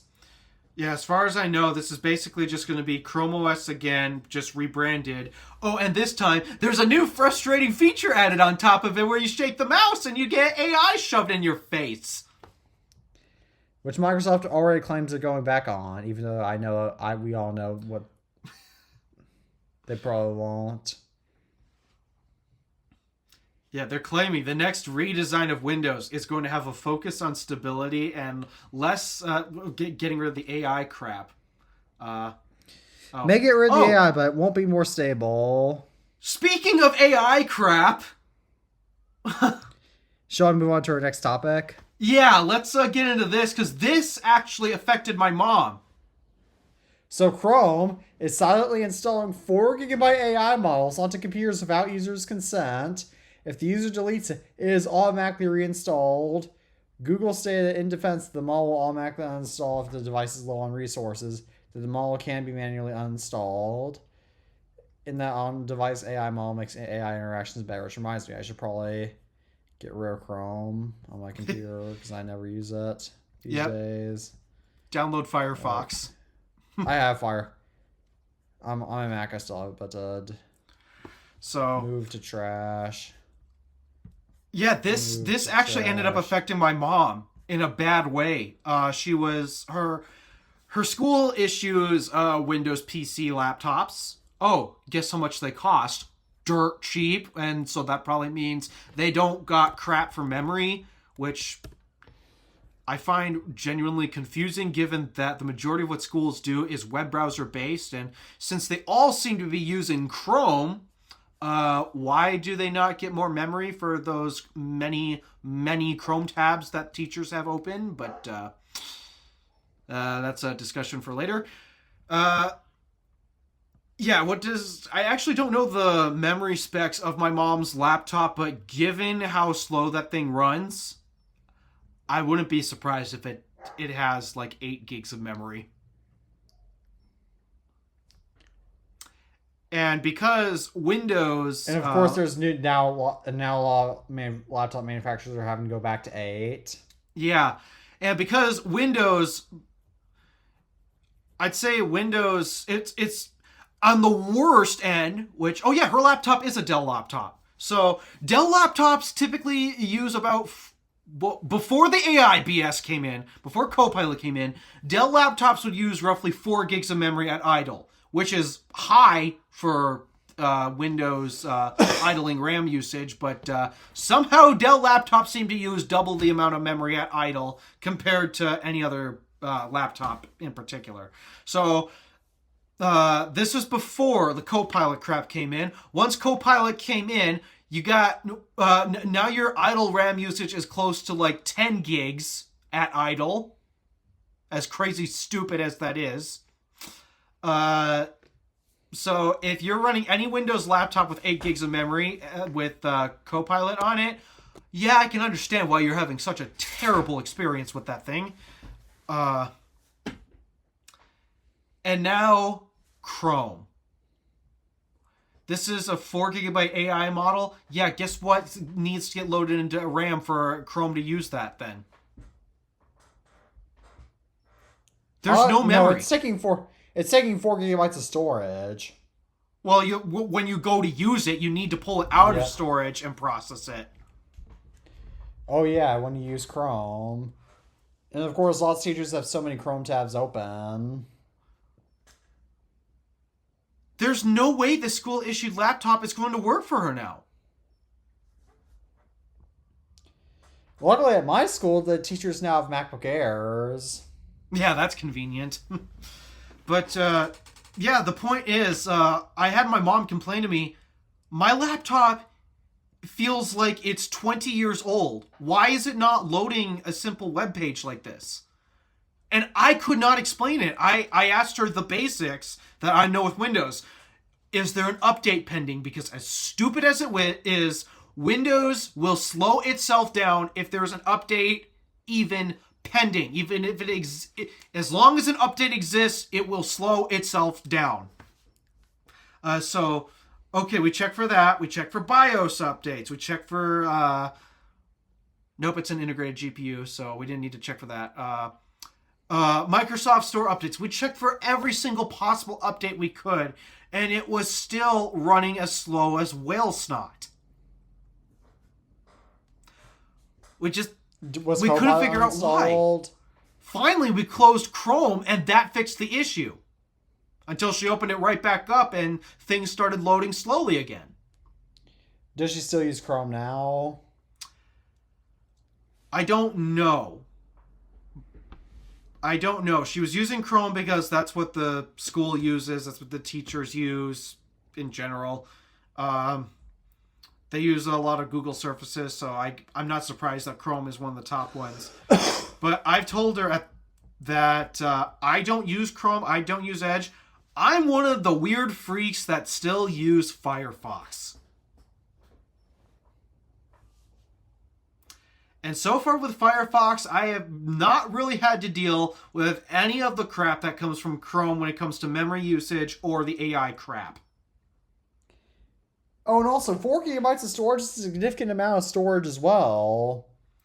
I mean, if it's a company laptop, most of the time all the data is held on a server off device. But again, that takes up server space. If you got lots of employees, like that adds up quickly. No, the AI is supposed to run on the laptop. Oh, right. That's true. Yeah.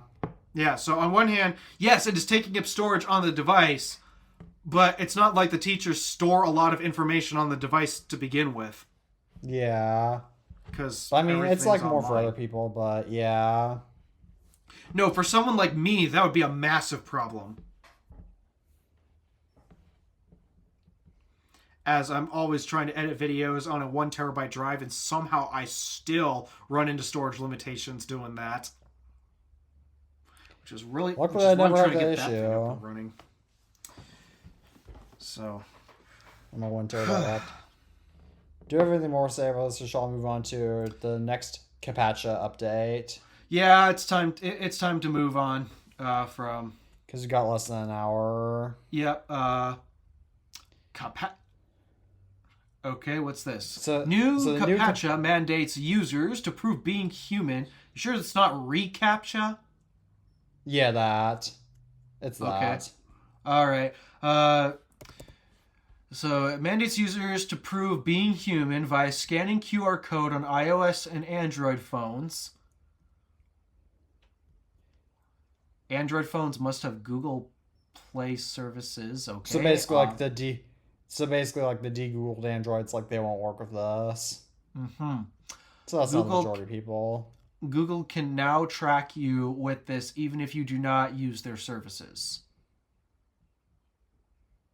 Because Google, of course, makes this. Ah.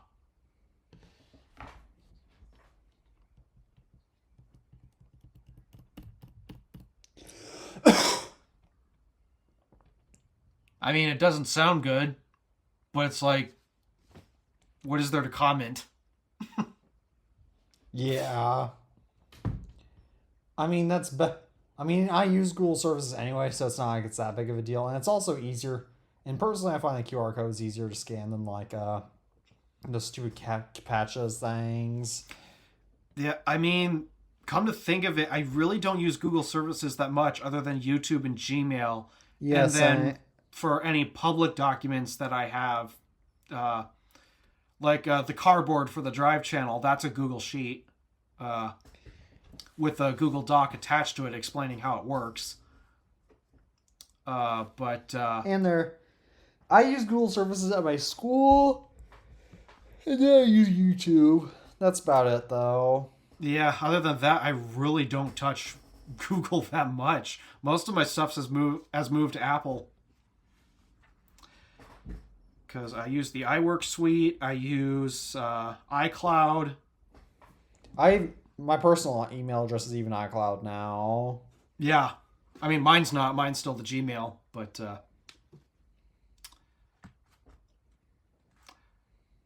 Yeah, I don't know how to feel about this. I mean, it doesn't sound good, but it's like, what is there to comment?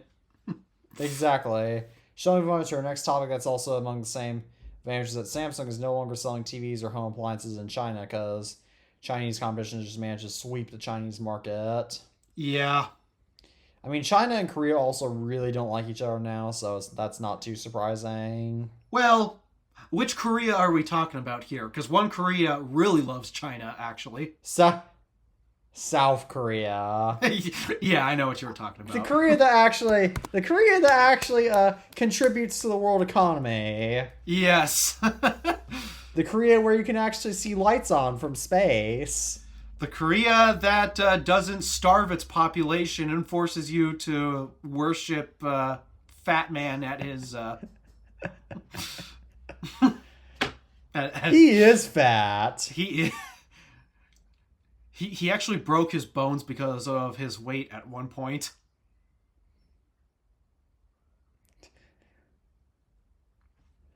So we don't need to go further. We don't need to go further instigating a war between the U.S. and North Korea right now. But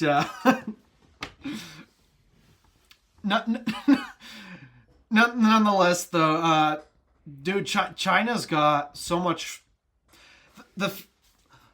The thing with China, I've been studying, how the heck do they get their stuff so cheap there, aside from not paying their people, not paying their workforce? They are so efficient with how they have their factories and their cities laid out. Picture the assembly line building cars. effect. Picture that, but expand that outside of the factory. So I've primarily been studying this for how do the Chinese build their cars so cheap. They've got the factories that make the parts for the car basically right next to the factory that assembles the car. Yeah, that's very efficient. And also, I mean, it's China, so of course they want their own stuff. Yes. So, yeah, China has got the supply chain and the assembly process. Well, from a quality standpoint, that leaves to be questioned, but they've got the cost and speed optimizations from a supply chain standpoint. They've got those absolutely nailed. And so, because of that, they can produce so much crap for little money and at scale. And so I'm not surprised that a lot of what's going on in China right now, a lot of products have been switched to domestic in the, obviously in the electronic space, but also in the automotive sector too. Exactly. Yeah, I'm not surprised either, but sure. It's like what Apple has a tendency to sell the best in the United States. A lot of people don't think about this, but most Android phone manufacturers are foreign for us. I wanted to say the only Android manufacturer that I can at least think of off the top of my head that is not a foreign entity is Google. Yeah. I mean, there technically was Amazon, but, and then there was Microsoft too with the Windows Phone, but, speaking of, did you see, this is a little side tangent, but did you see that Satya Nadella has been talking with Sam Altman with OpenAI about making deals since 2015, and they were so old that Satya Nadella sent one of his emails from his Windows Phone? Whew.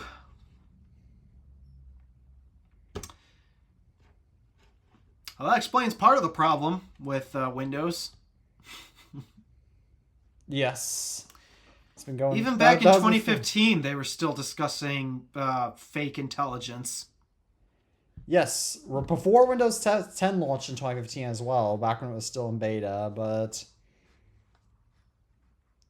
And they were still mocking Apple in their ad, but yeah. Sure. Do you have any more to say about this, or shall I move on to Energizer? Yeah, speaking of artificial intelligence, not in the technology kind, but in the stupidity kind. So Energizer Ultimate Child Shield, which is designed for children to accidentally swallow batteries. It's the world's first only coin battery that can prevent burns if swallowed. It includes a color alert, bitter taste, and secure package. I have to ask. I really shouldn't be asking this, but I kind of have to ask. Who thinks batteries taste good?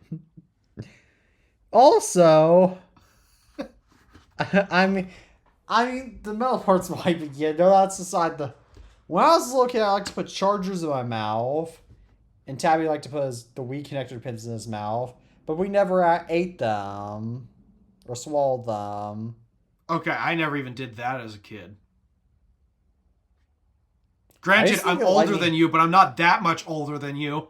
I used to think that when I was little, I used to think that lightning cables tasted good until I've never done that type of stuff. Probably because before I started doing that, I stuck a piece of straw in an outlet.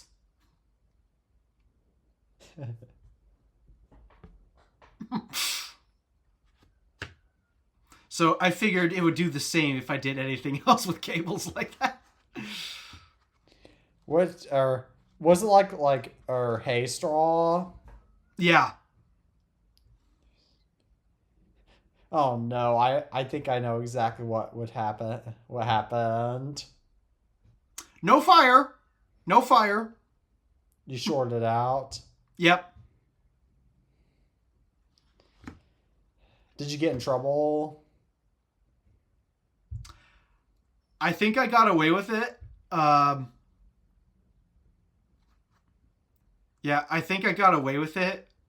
But I don't know. The thing is, this was like very early years, so I wouldn't remember that well.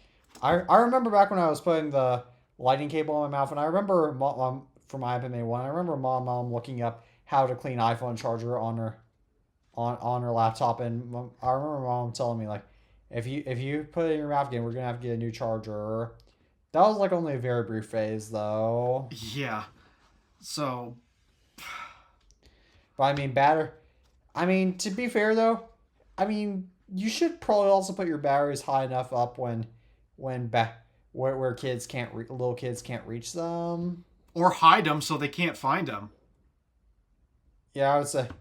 Or also, but I mean, for accidents, it's great, but at the same time, you should also just make sure that kids don't have access to battery, and then you don't want them to. Yeah, ours are always tucked in a drawer. Yeah, exactly. Even though, yes, I know kids can open some drawers. Well, at least for our house, we have old furniture where the drawers, you need to pull on them pretty hard to open them up. They're not on rollers. It's literally wood on wood. So there's some friction to trying to open those drawers. That's where we keep our batteries. Yeah, that's also there's not that many gadgets that use regular batteries anymore, but my dad, we usually keep our batteries in the refrigerator, or at least that's what my dad used to do. I don't think that's particularly good for them, but no, I don't.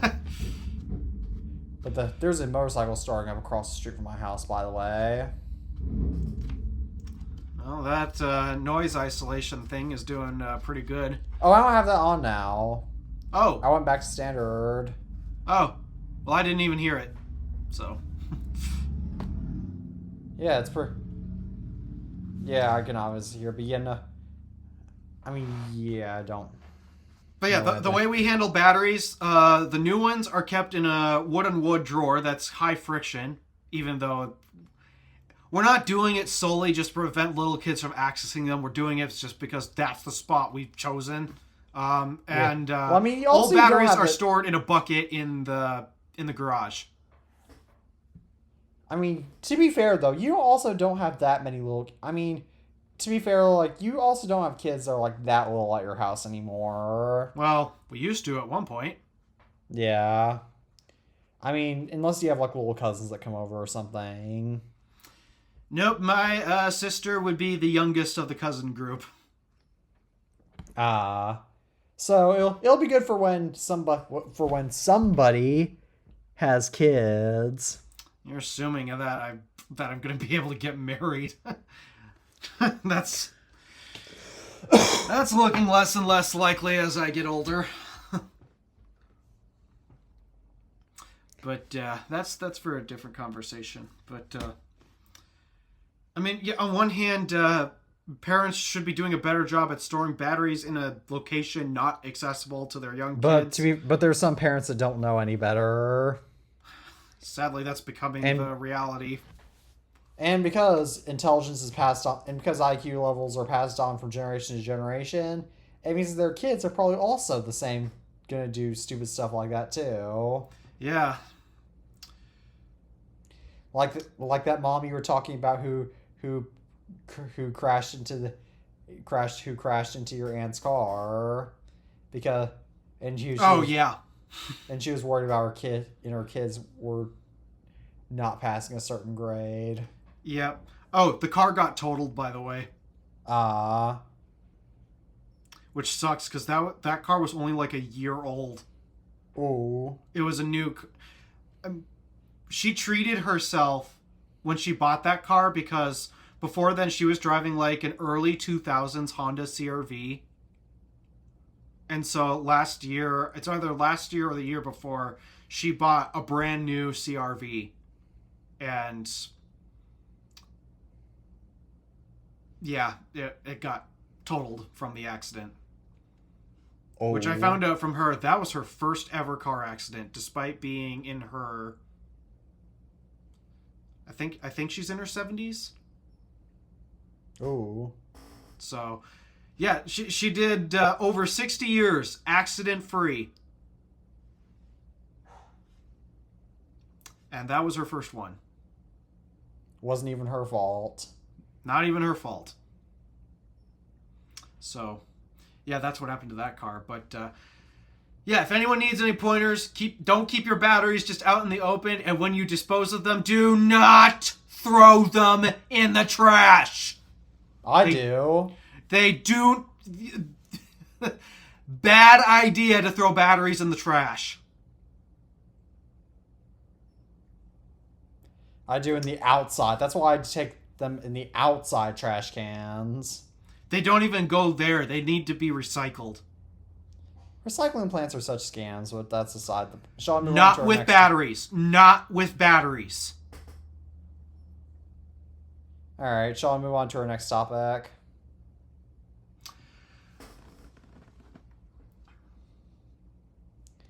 I can't until I say this. There's a reason why you can't just throw out batteries like that. It's because the chemicals inside them are considered too dangerous to just be thrown in a landfill. There's certain restrictions with how various chemicals and materials are supposed to be disposed of, and those types of materials are found in batteries. You can't just throw them in the landfill. It will cause problems. And if you dispose enough of them at once, you might start a garbage truck fire, like someone at MTU did last year. They're still suing us for that, by the way. Again, not even our fault. They're still suing us for it. Haven't you moved at this point too? And they're still suing you? Well, it's not Michigan Tech that's suing us. It's Waste Management. They're the ones suing us. You need to make them a great big middle finger out of magnesium. Believe me, we did. You did? Yes, of course. Did you send it to them? No, we just left it at the shop. We just left it in the old space. We left it in the old space for them to collect. For MTU, yeah. So, no, Waste Management is still on our asses about that. They're trying to sue us for over $1 million for a new garbage truck. It's just... Couldn't they have already bought... Garbage trucks can't possibly cost that much. You'd be amazed at how much municipalities will spend on vehicles like that. And, well, for one, a garbage truck is a very heavy-duty truck. I mean, what video was that? I watched a video on Donut describing... they were going through all of the different vehicle weight classifications of Ford, like F-150, F-250, F-350. They go all the way up to F-750.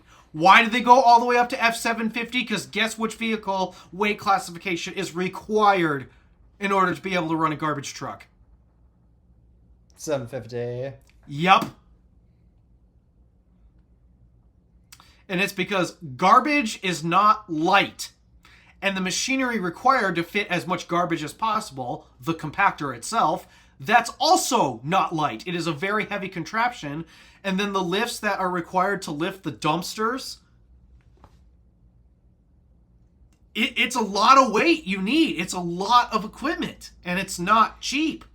This is why everybody should just take their garbage to the dump themselves. That's what we do now. I mean, it's what we did before. That's not how we did it at the office. But I mean, here at home, we just take it to the dump ourselves. And now that's kind of what we're doing even at the shop anyways. So, but yeah, Waste Management is still trying to sue us for absolutely no reason other than to make a bunch of money off of a tech student's mishap. Exactly. Shall we move on to our next topic about the EU? Oh gosh, more artificial intelligence. The EU is no longer funding high-risk Chinese inverters due to cybersecurity threats. Some merit, I guess. Yes. Inverters. That's not even a smart device. It might be the smart ones. An inverter is not even a smart device. They might be worried, like, if there's some spy equipment in there.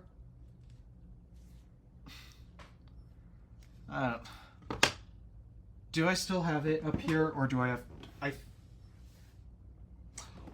1 minute. I have to go downstairs.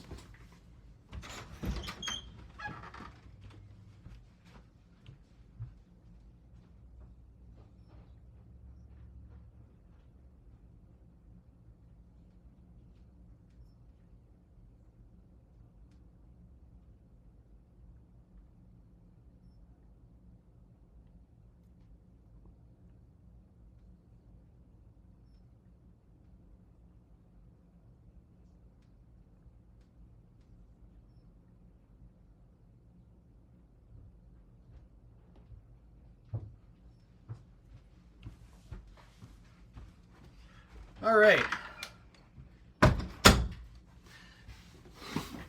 This, my friends, is an inverter. Specifically, a 12 volt DC to 120 volt AC inverter.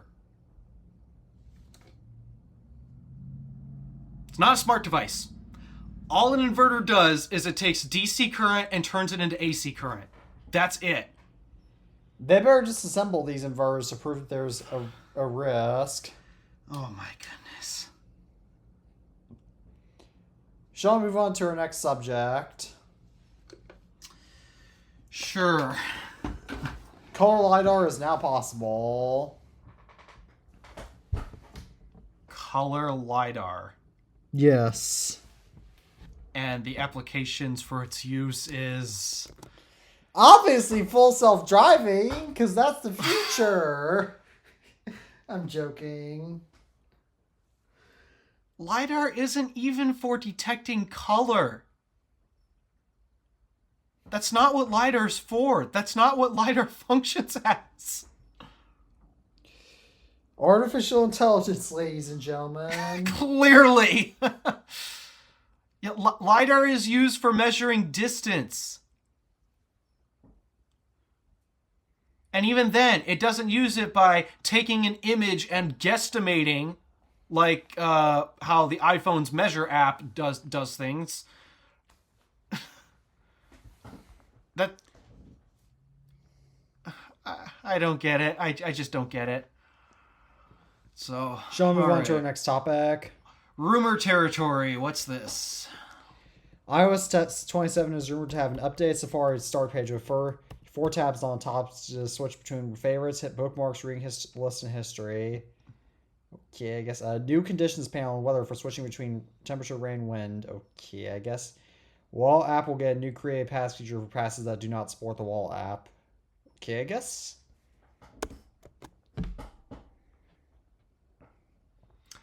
I don't find the Safari one useful. The weather one's not particularly useful either because it's just changing the UI for no good reason. Yeah, but the pass function, that I mean, I don't really go to events because it's not like there's a lot of events around here that you need passes for, but same. I guess it's useful if you're in the cities. Or if you have gym passes and whatnot, but I mean, even that's not the most common thing, but I mean,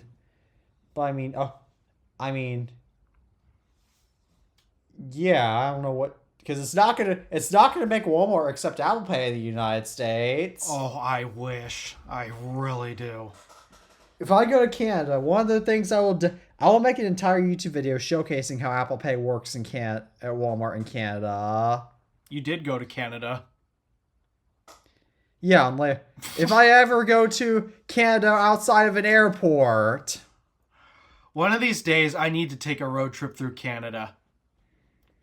Just gotta get a passport first. Well, technically, my license should allow me to go through. Nope. You have to have a passport.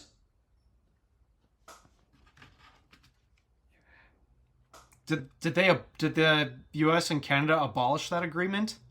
Yeah, in like 09. Or no, 07 actually. Couldn't have been that. No. Yeah, it was. Or you don't technically have to have a passport, but there's so still much Canadians doing the same thing, like not that long ago.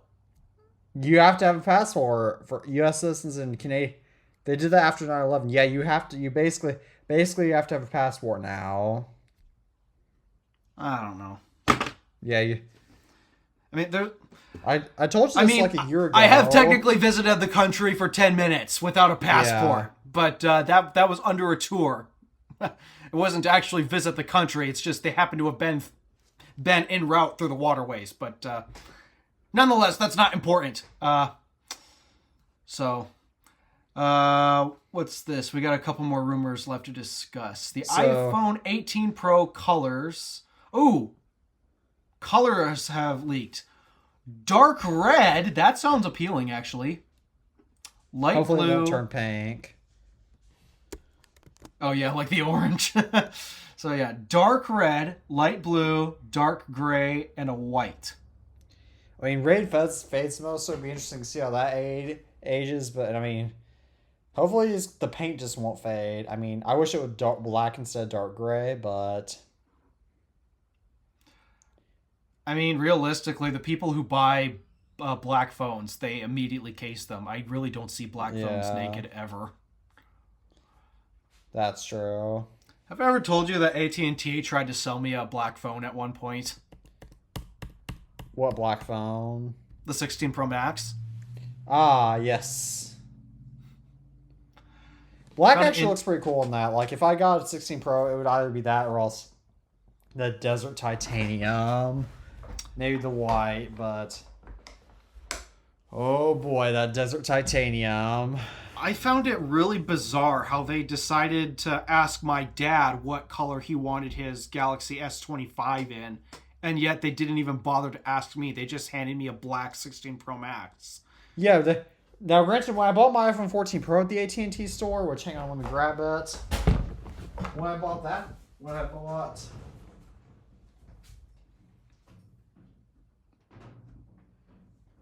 I bought this phone, they even asked me what color I want for them too. And this is when they only had 2 colors in stock. I liked the purple on that one. I thought about getting that one too, but they only had gold. But the only 128 gigabyte one they had in stock at that point was gold, so I decided to do it because it was the color of my previous 3 iPhones. Mm-hmm. But yeah, or also the silver. But I want either black or purple for the 14 Pro. And then for the 17 Pro, I obviously went with blue. Mm-hmm. But yeah, in terms of the iPhone 18's rumored colors, honestly, I have more interest in that dark red than the light blue. Yeah, I like. If they could get a dark blue in a red, then especially a bright red, oh my gosh! I honestly think that red, blue, black, and white would be the perfect color lineup for the Pro iPhones. You know, I'm kind of curious why they don't just do red, white, purple. Oh, you know, I bet I know why they're doing a red. Red, white, and blue. America 250, yep. That'd be a good theme. That'd be a pretty good theme. Yeah. Also, celebrate the 3 colors of the French flag and the Netherlands flag and the UK flag and the Australian flag. Details. And 2 of the colors of the Canadian flag and 2 of the colors of the Mexican flag. All right. And 1 of the colors of the Chinese flag. And 1 of the colors of the Russian flag. Or does Russia still have the Soviet flag? I don't know. Details. 3 colors of the Cuban flag too, because red, white, and blue. But shall we move moving on? Apple is apparently working on an iPhone with a holographic display. Sounds dumb. A few smartphone companies have already tried this, and yeah, it's pretty dumb. I don't see a purpose for it. Shall we move on to our next pointless topic, which is that OpenAI wants to sue Apple. For what? Let me look at the headline to see why OpenAI is suing Apple. Because I literally just added this topic in right before we started recording.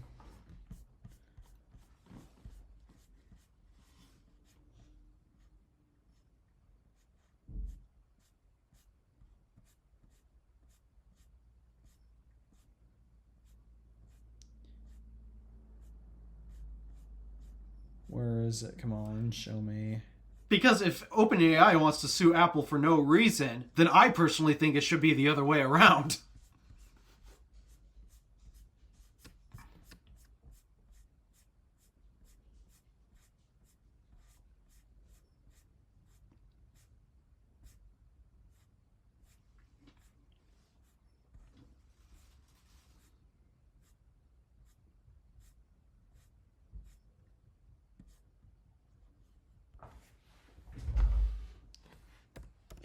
Now, this is just a rumor.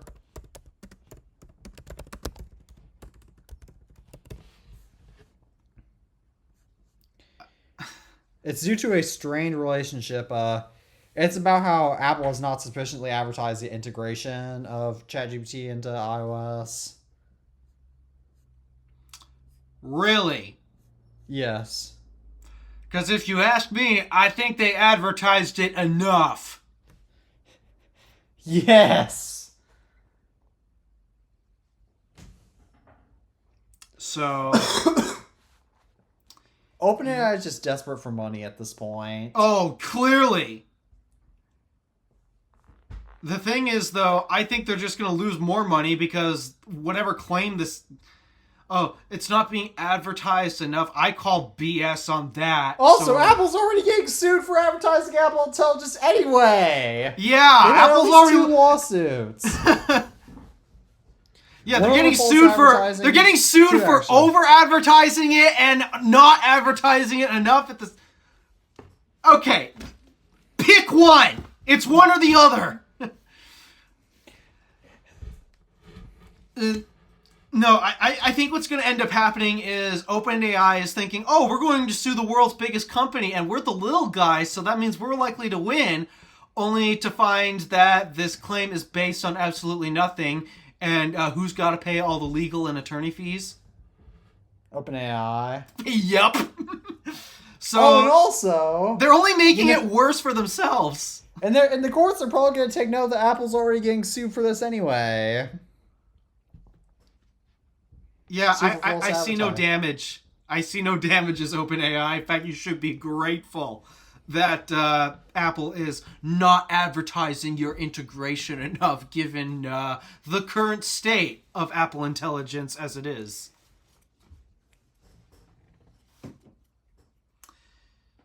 What a complete small brain move. Smooth brain. You know, more of a no-brained move. Yep. I'm sure this decision was approved by ChatGPT. Yes. Yes, we should go after the world's largest company, because there's no way we'll have to pay the legal fees. Goodness gracious. In other news, we're out of topics. Started off exciting at the beginning. Now I'm just disappointed. We started recording a little bit earlier than usual, to be fair. Not that much earlier. Yeah, we were like 4 minutes earlier. No, 2 minutes, I think. Yeah, and then I gotta figure out how to get rid of skunk smell out of my car. I didn't even hit it. I made no physical contact with that skunk. And it smells like I just plowed through a whole pack of skunks. It reminds me of this one episode of the TV show Seinfeld, which I know you haven't watched, where there's one guy's car that basically where there's the one valet that gets in his car and then leaves a BO scent that no one can get rid of. He can't even get thieves to steal his car.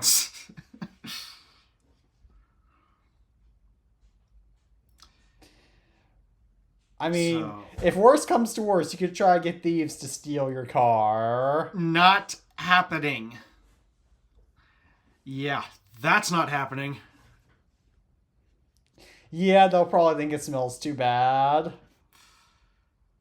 So, for one, I gotta hit up the auto parts store, get a new cabin air filter ASAP, and find one of those little trees or something.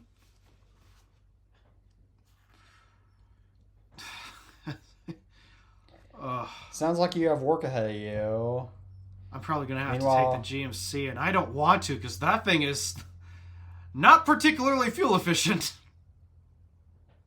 Yeah, you're gonna have to become a basic mom now in your car.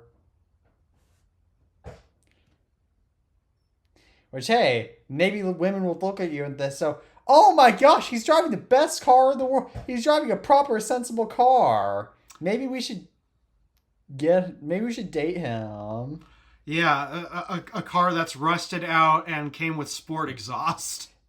Aren't all the cars in the UP rusted out? To be fair. No.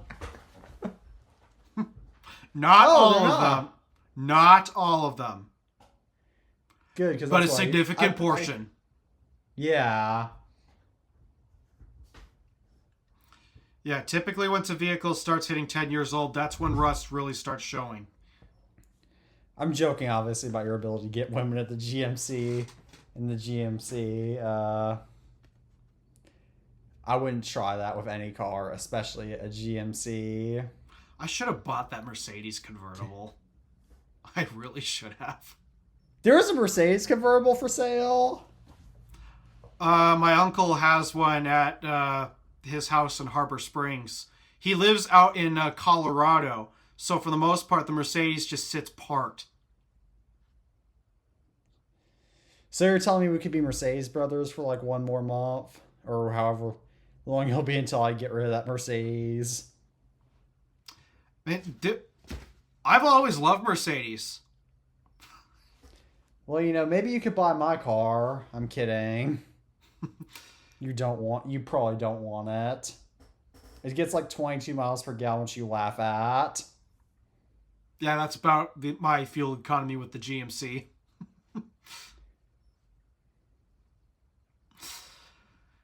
Granted, the GMC, I literally bought the least efficient configuration of the GMC, the V6 with all-wheel drive. You can get more efficient versions that they're not at 30 miles per gallon, but they're closer by it's like 27, 28 miles per gallon, something like that. 28, just like my ACT score. No idea what that is. You know what the ACT is, right? Like the college test, like the Never SAT. took it. SAT, yeah. It's like it's another form of the SAT, yeah. Never took it. I'm not even joking. All right, you didn't. So, yeah, I need to fix that exhaust pipe because it is just every time I hit a bump, that thing clanking around, it just clanks and clanks and clanks. So, then I gotta pay the insurance. Crap. Oh, insurance, our favorite. That's another thing holding me back from getting the Tesla. It's just I know the insurance rate is going to be stupidly high on that. So my parents keep suggesting, why not just wait until I'm 25?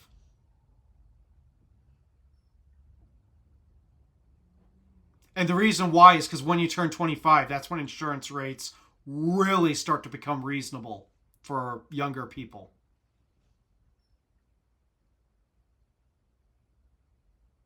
Problem is, that's like another 3 years out. Yeah. All right. So. Well, you could save it for a house in the meanwhile. Yeah.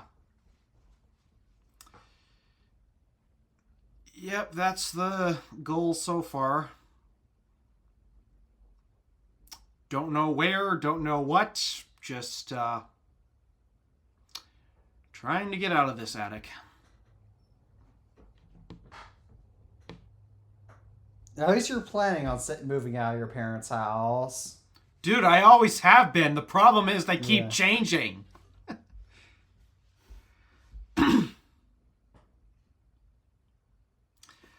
I've been planning on how to get out of here for like 5 years. The problem is things keep changing and I have to keep reevaluating. Yep. So, I don't know what I'm supposed to do. Maybe just live with your parents' house forever. Yeah, that's not going to happen. They're probably going to burn this place down before that ever happens. Do your parents not like the house either? My mom describes the property as a bit of a junkyard right now. Granted, we have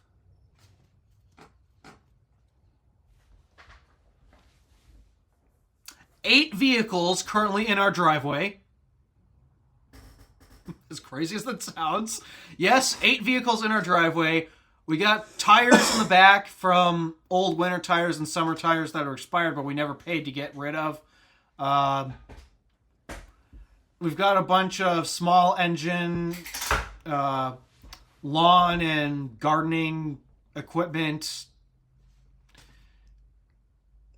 Then we deal with the wood in the summer, so that takes up a lot of space. The way she describes the house is effectively it looks like a junkyard.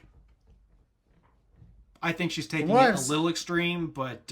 Yeah, because from what I've seen of your house in your YouTube videos, it doesn't look entirely like a junkyard. It doesn't look close to one, actually. It does kind of feel like one at times, especially, I mean, we'll also host tech students' cars if they're family. So... What I mean by that is because you have to pay to park at Tech, they'll leave their cars here at our house for free. So. How do they get to Tech then in that case? They get a ride from... Tech has the shuttle. And even then, they'll just get a ride from us. Again, it's family who will leave their cars here. So. But yeah, we'll have a lot of cars pile up in this... yard at a time, and it gets pretty restrictive when the wood comes in. And then of course this is because this is the UP, all of the cars are rusted out to some degree, so it gives off a little bit of junkyard vibes. And then the siding of the house needs to be redone. We need to put up a gutter on the north side of the house, I think. And then the woodshed needs a roof, the smokehouse needs a new roof. Yeah, it's the house may look fine on the surface. It's when you start picking in and getting into the nitty-gritty of the details, it's kind of in rough shape. Oh, we haven't, come to think of it, we haven't had a porch in over 10 years. To be fair, it's not like you have that much use out of a porch anyway. Oh, we did.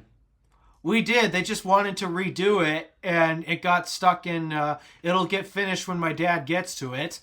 Oh my... Your dad needs to get to work! Why are you paying $300 a month for rent if your dad doesn't finish these You should tell your dad that you're going to start paying less rent unless he finishes these projects. If that's the case, then I've got nowhere to sleep except my cars. You should offer to pay more in rent if he fixes those things. The problem is he has to do it, and he does not have the time. So why did he start it? Because back then he was not a business owner, and he had a regular 9-to-5 job.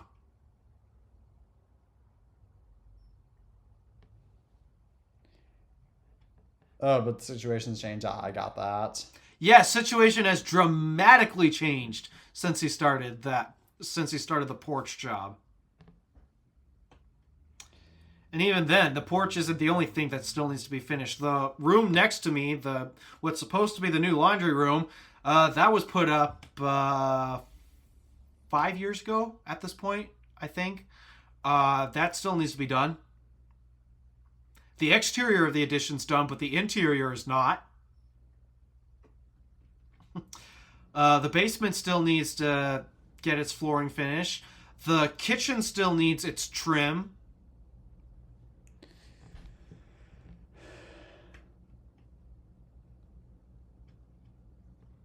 Our bathrooms need complete remodeling because it's got mold and mildew grown into the walls.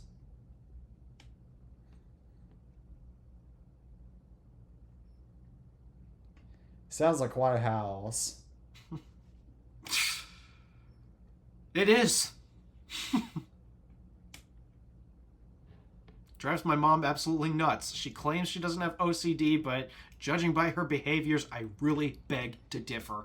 I mean, to be fair, OCD is like an actual diagnosis disorder, so she probably doesn't have it, but she's probably, I can understand being totally fed up with that. Oh, she is so particular on cleanliness. You can never meet her standards. And meanwhile, her house still looks like that. Mm-hmm.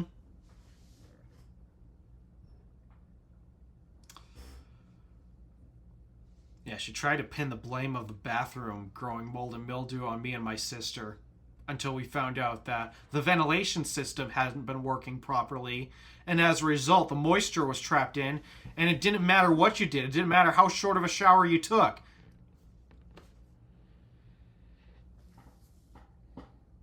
So, yeah, there's a lot of stuff wrong with this house. Oh, another project. Our sauna still needs a stove. Your what? Sauna. What's sauna? What's a sauna? Oh. It's one of those words. Some people know of it as a sauna. Oh! You have a sauna? Yes, built into the house.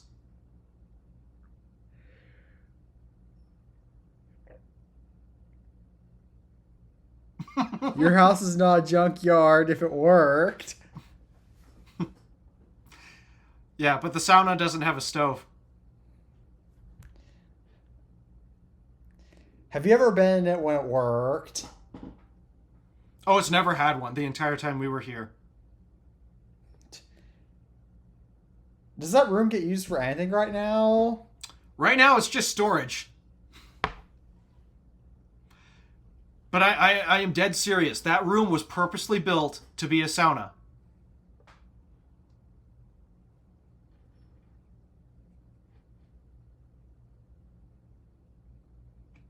I didn't know you were living this whole rich lifestyle. One would think. No, it's actually very common for UP homes to have them.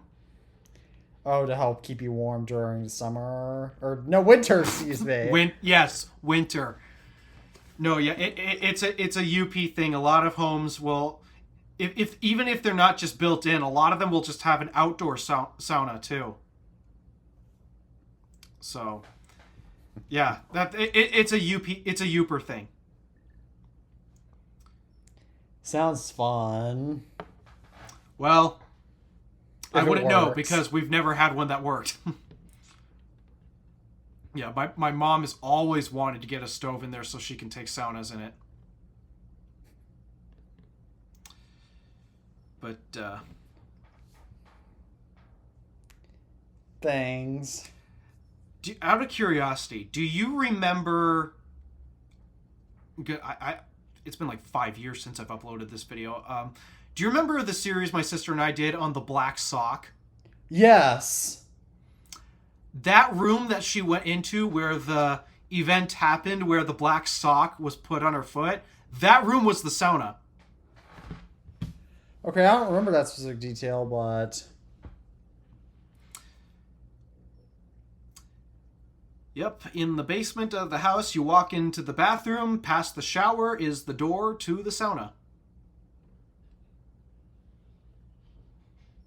So you better hope that nobody decides to take a shower while you're taking a sauna. Otherwise, that interaction is going to be pretty awkward when you decide to leave. Do people use the downstairs bathroom? Yes. It does actually get used. Yeah, it sounds like an awkward interaction, but shall we go ahead and conclude the show now because it's almost time to go? And I have one more day of school tomorrow where I'll probably do basically nothing. Ooh. I'm not doing nothing, but... Exciting. My mom literally has 4 weeks left. Yeah, imagine having school in June. Quite common up north. I think even in North Carolina they sometimes do it like that, but in some places in Florida do it. So it's not that uncommon down south, but to be fair, we also have to have AC anyway, so it makes sense. But Yeah. But I've always found it odd because like I'm used to school always starts on the day after Labor Day.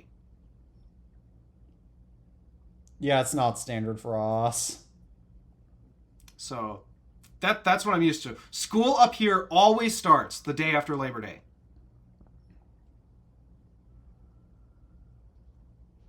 So yes, it always starts on a Tuesday, not a Monday.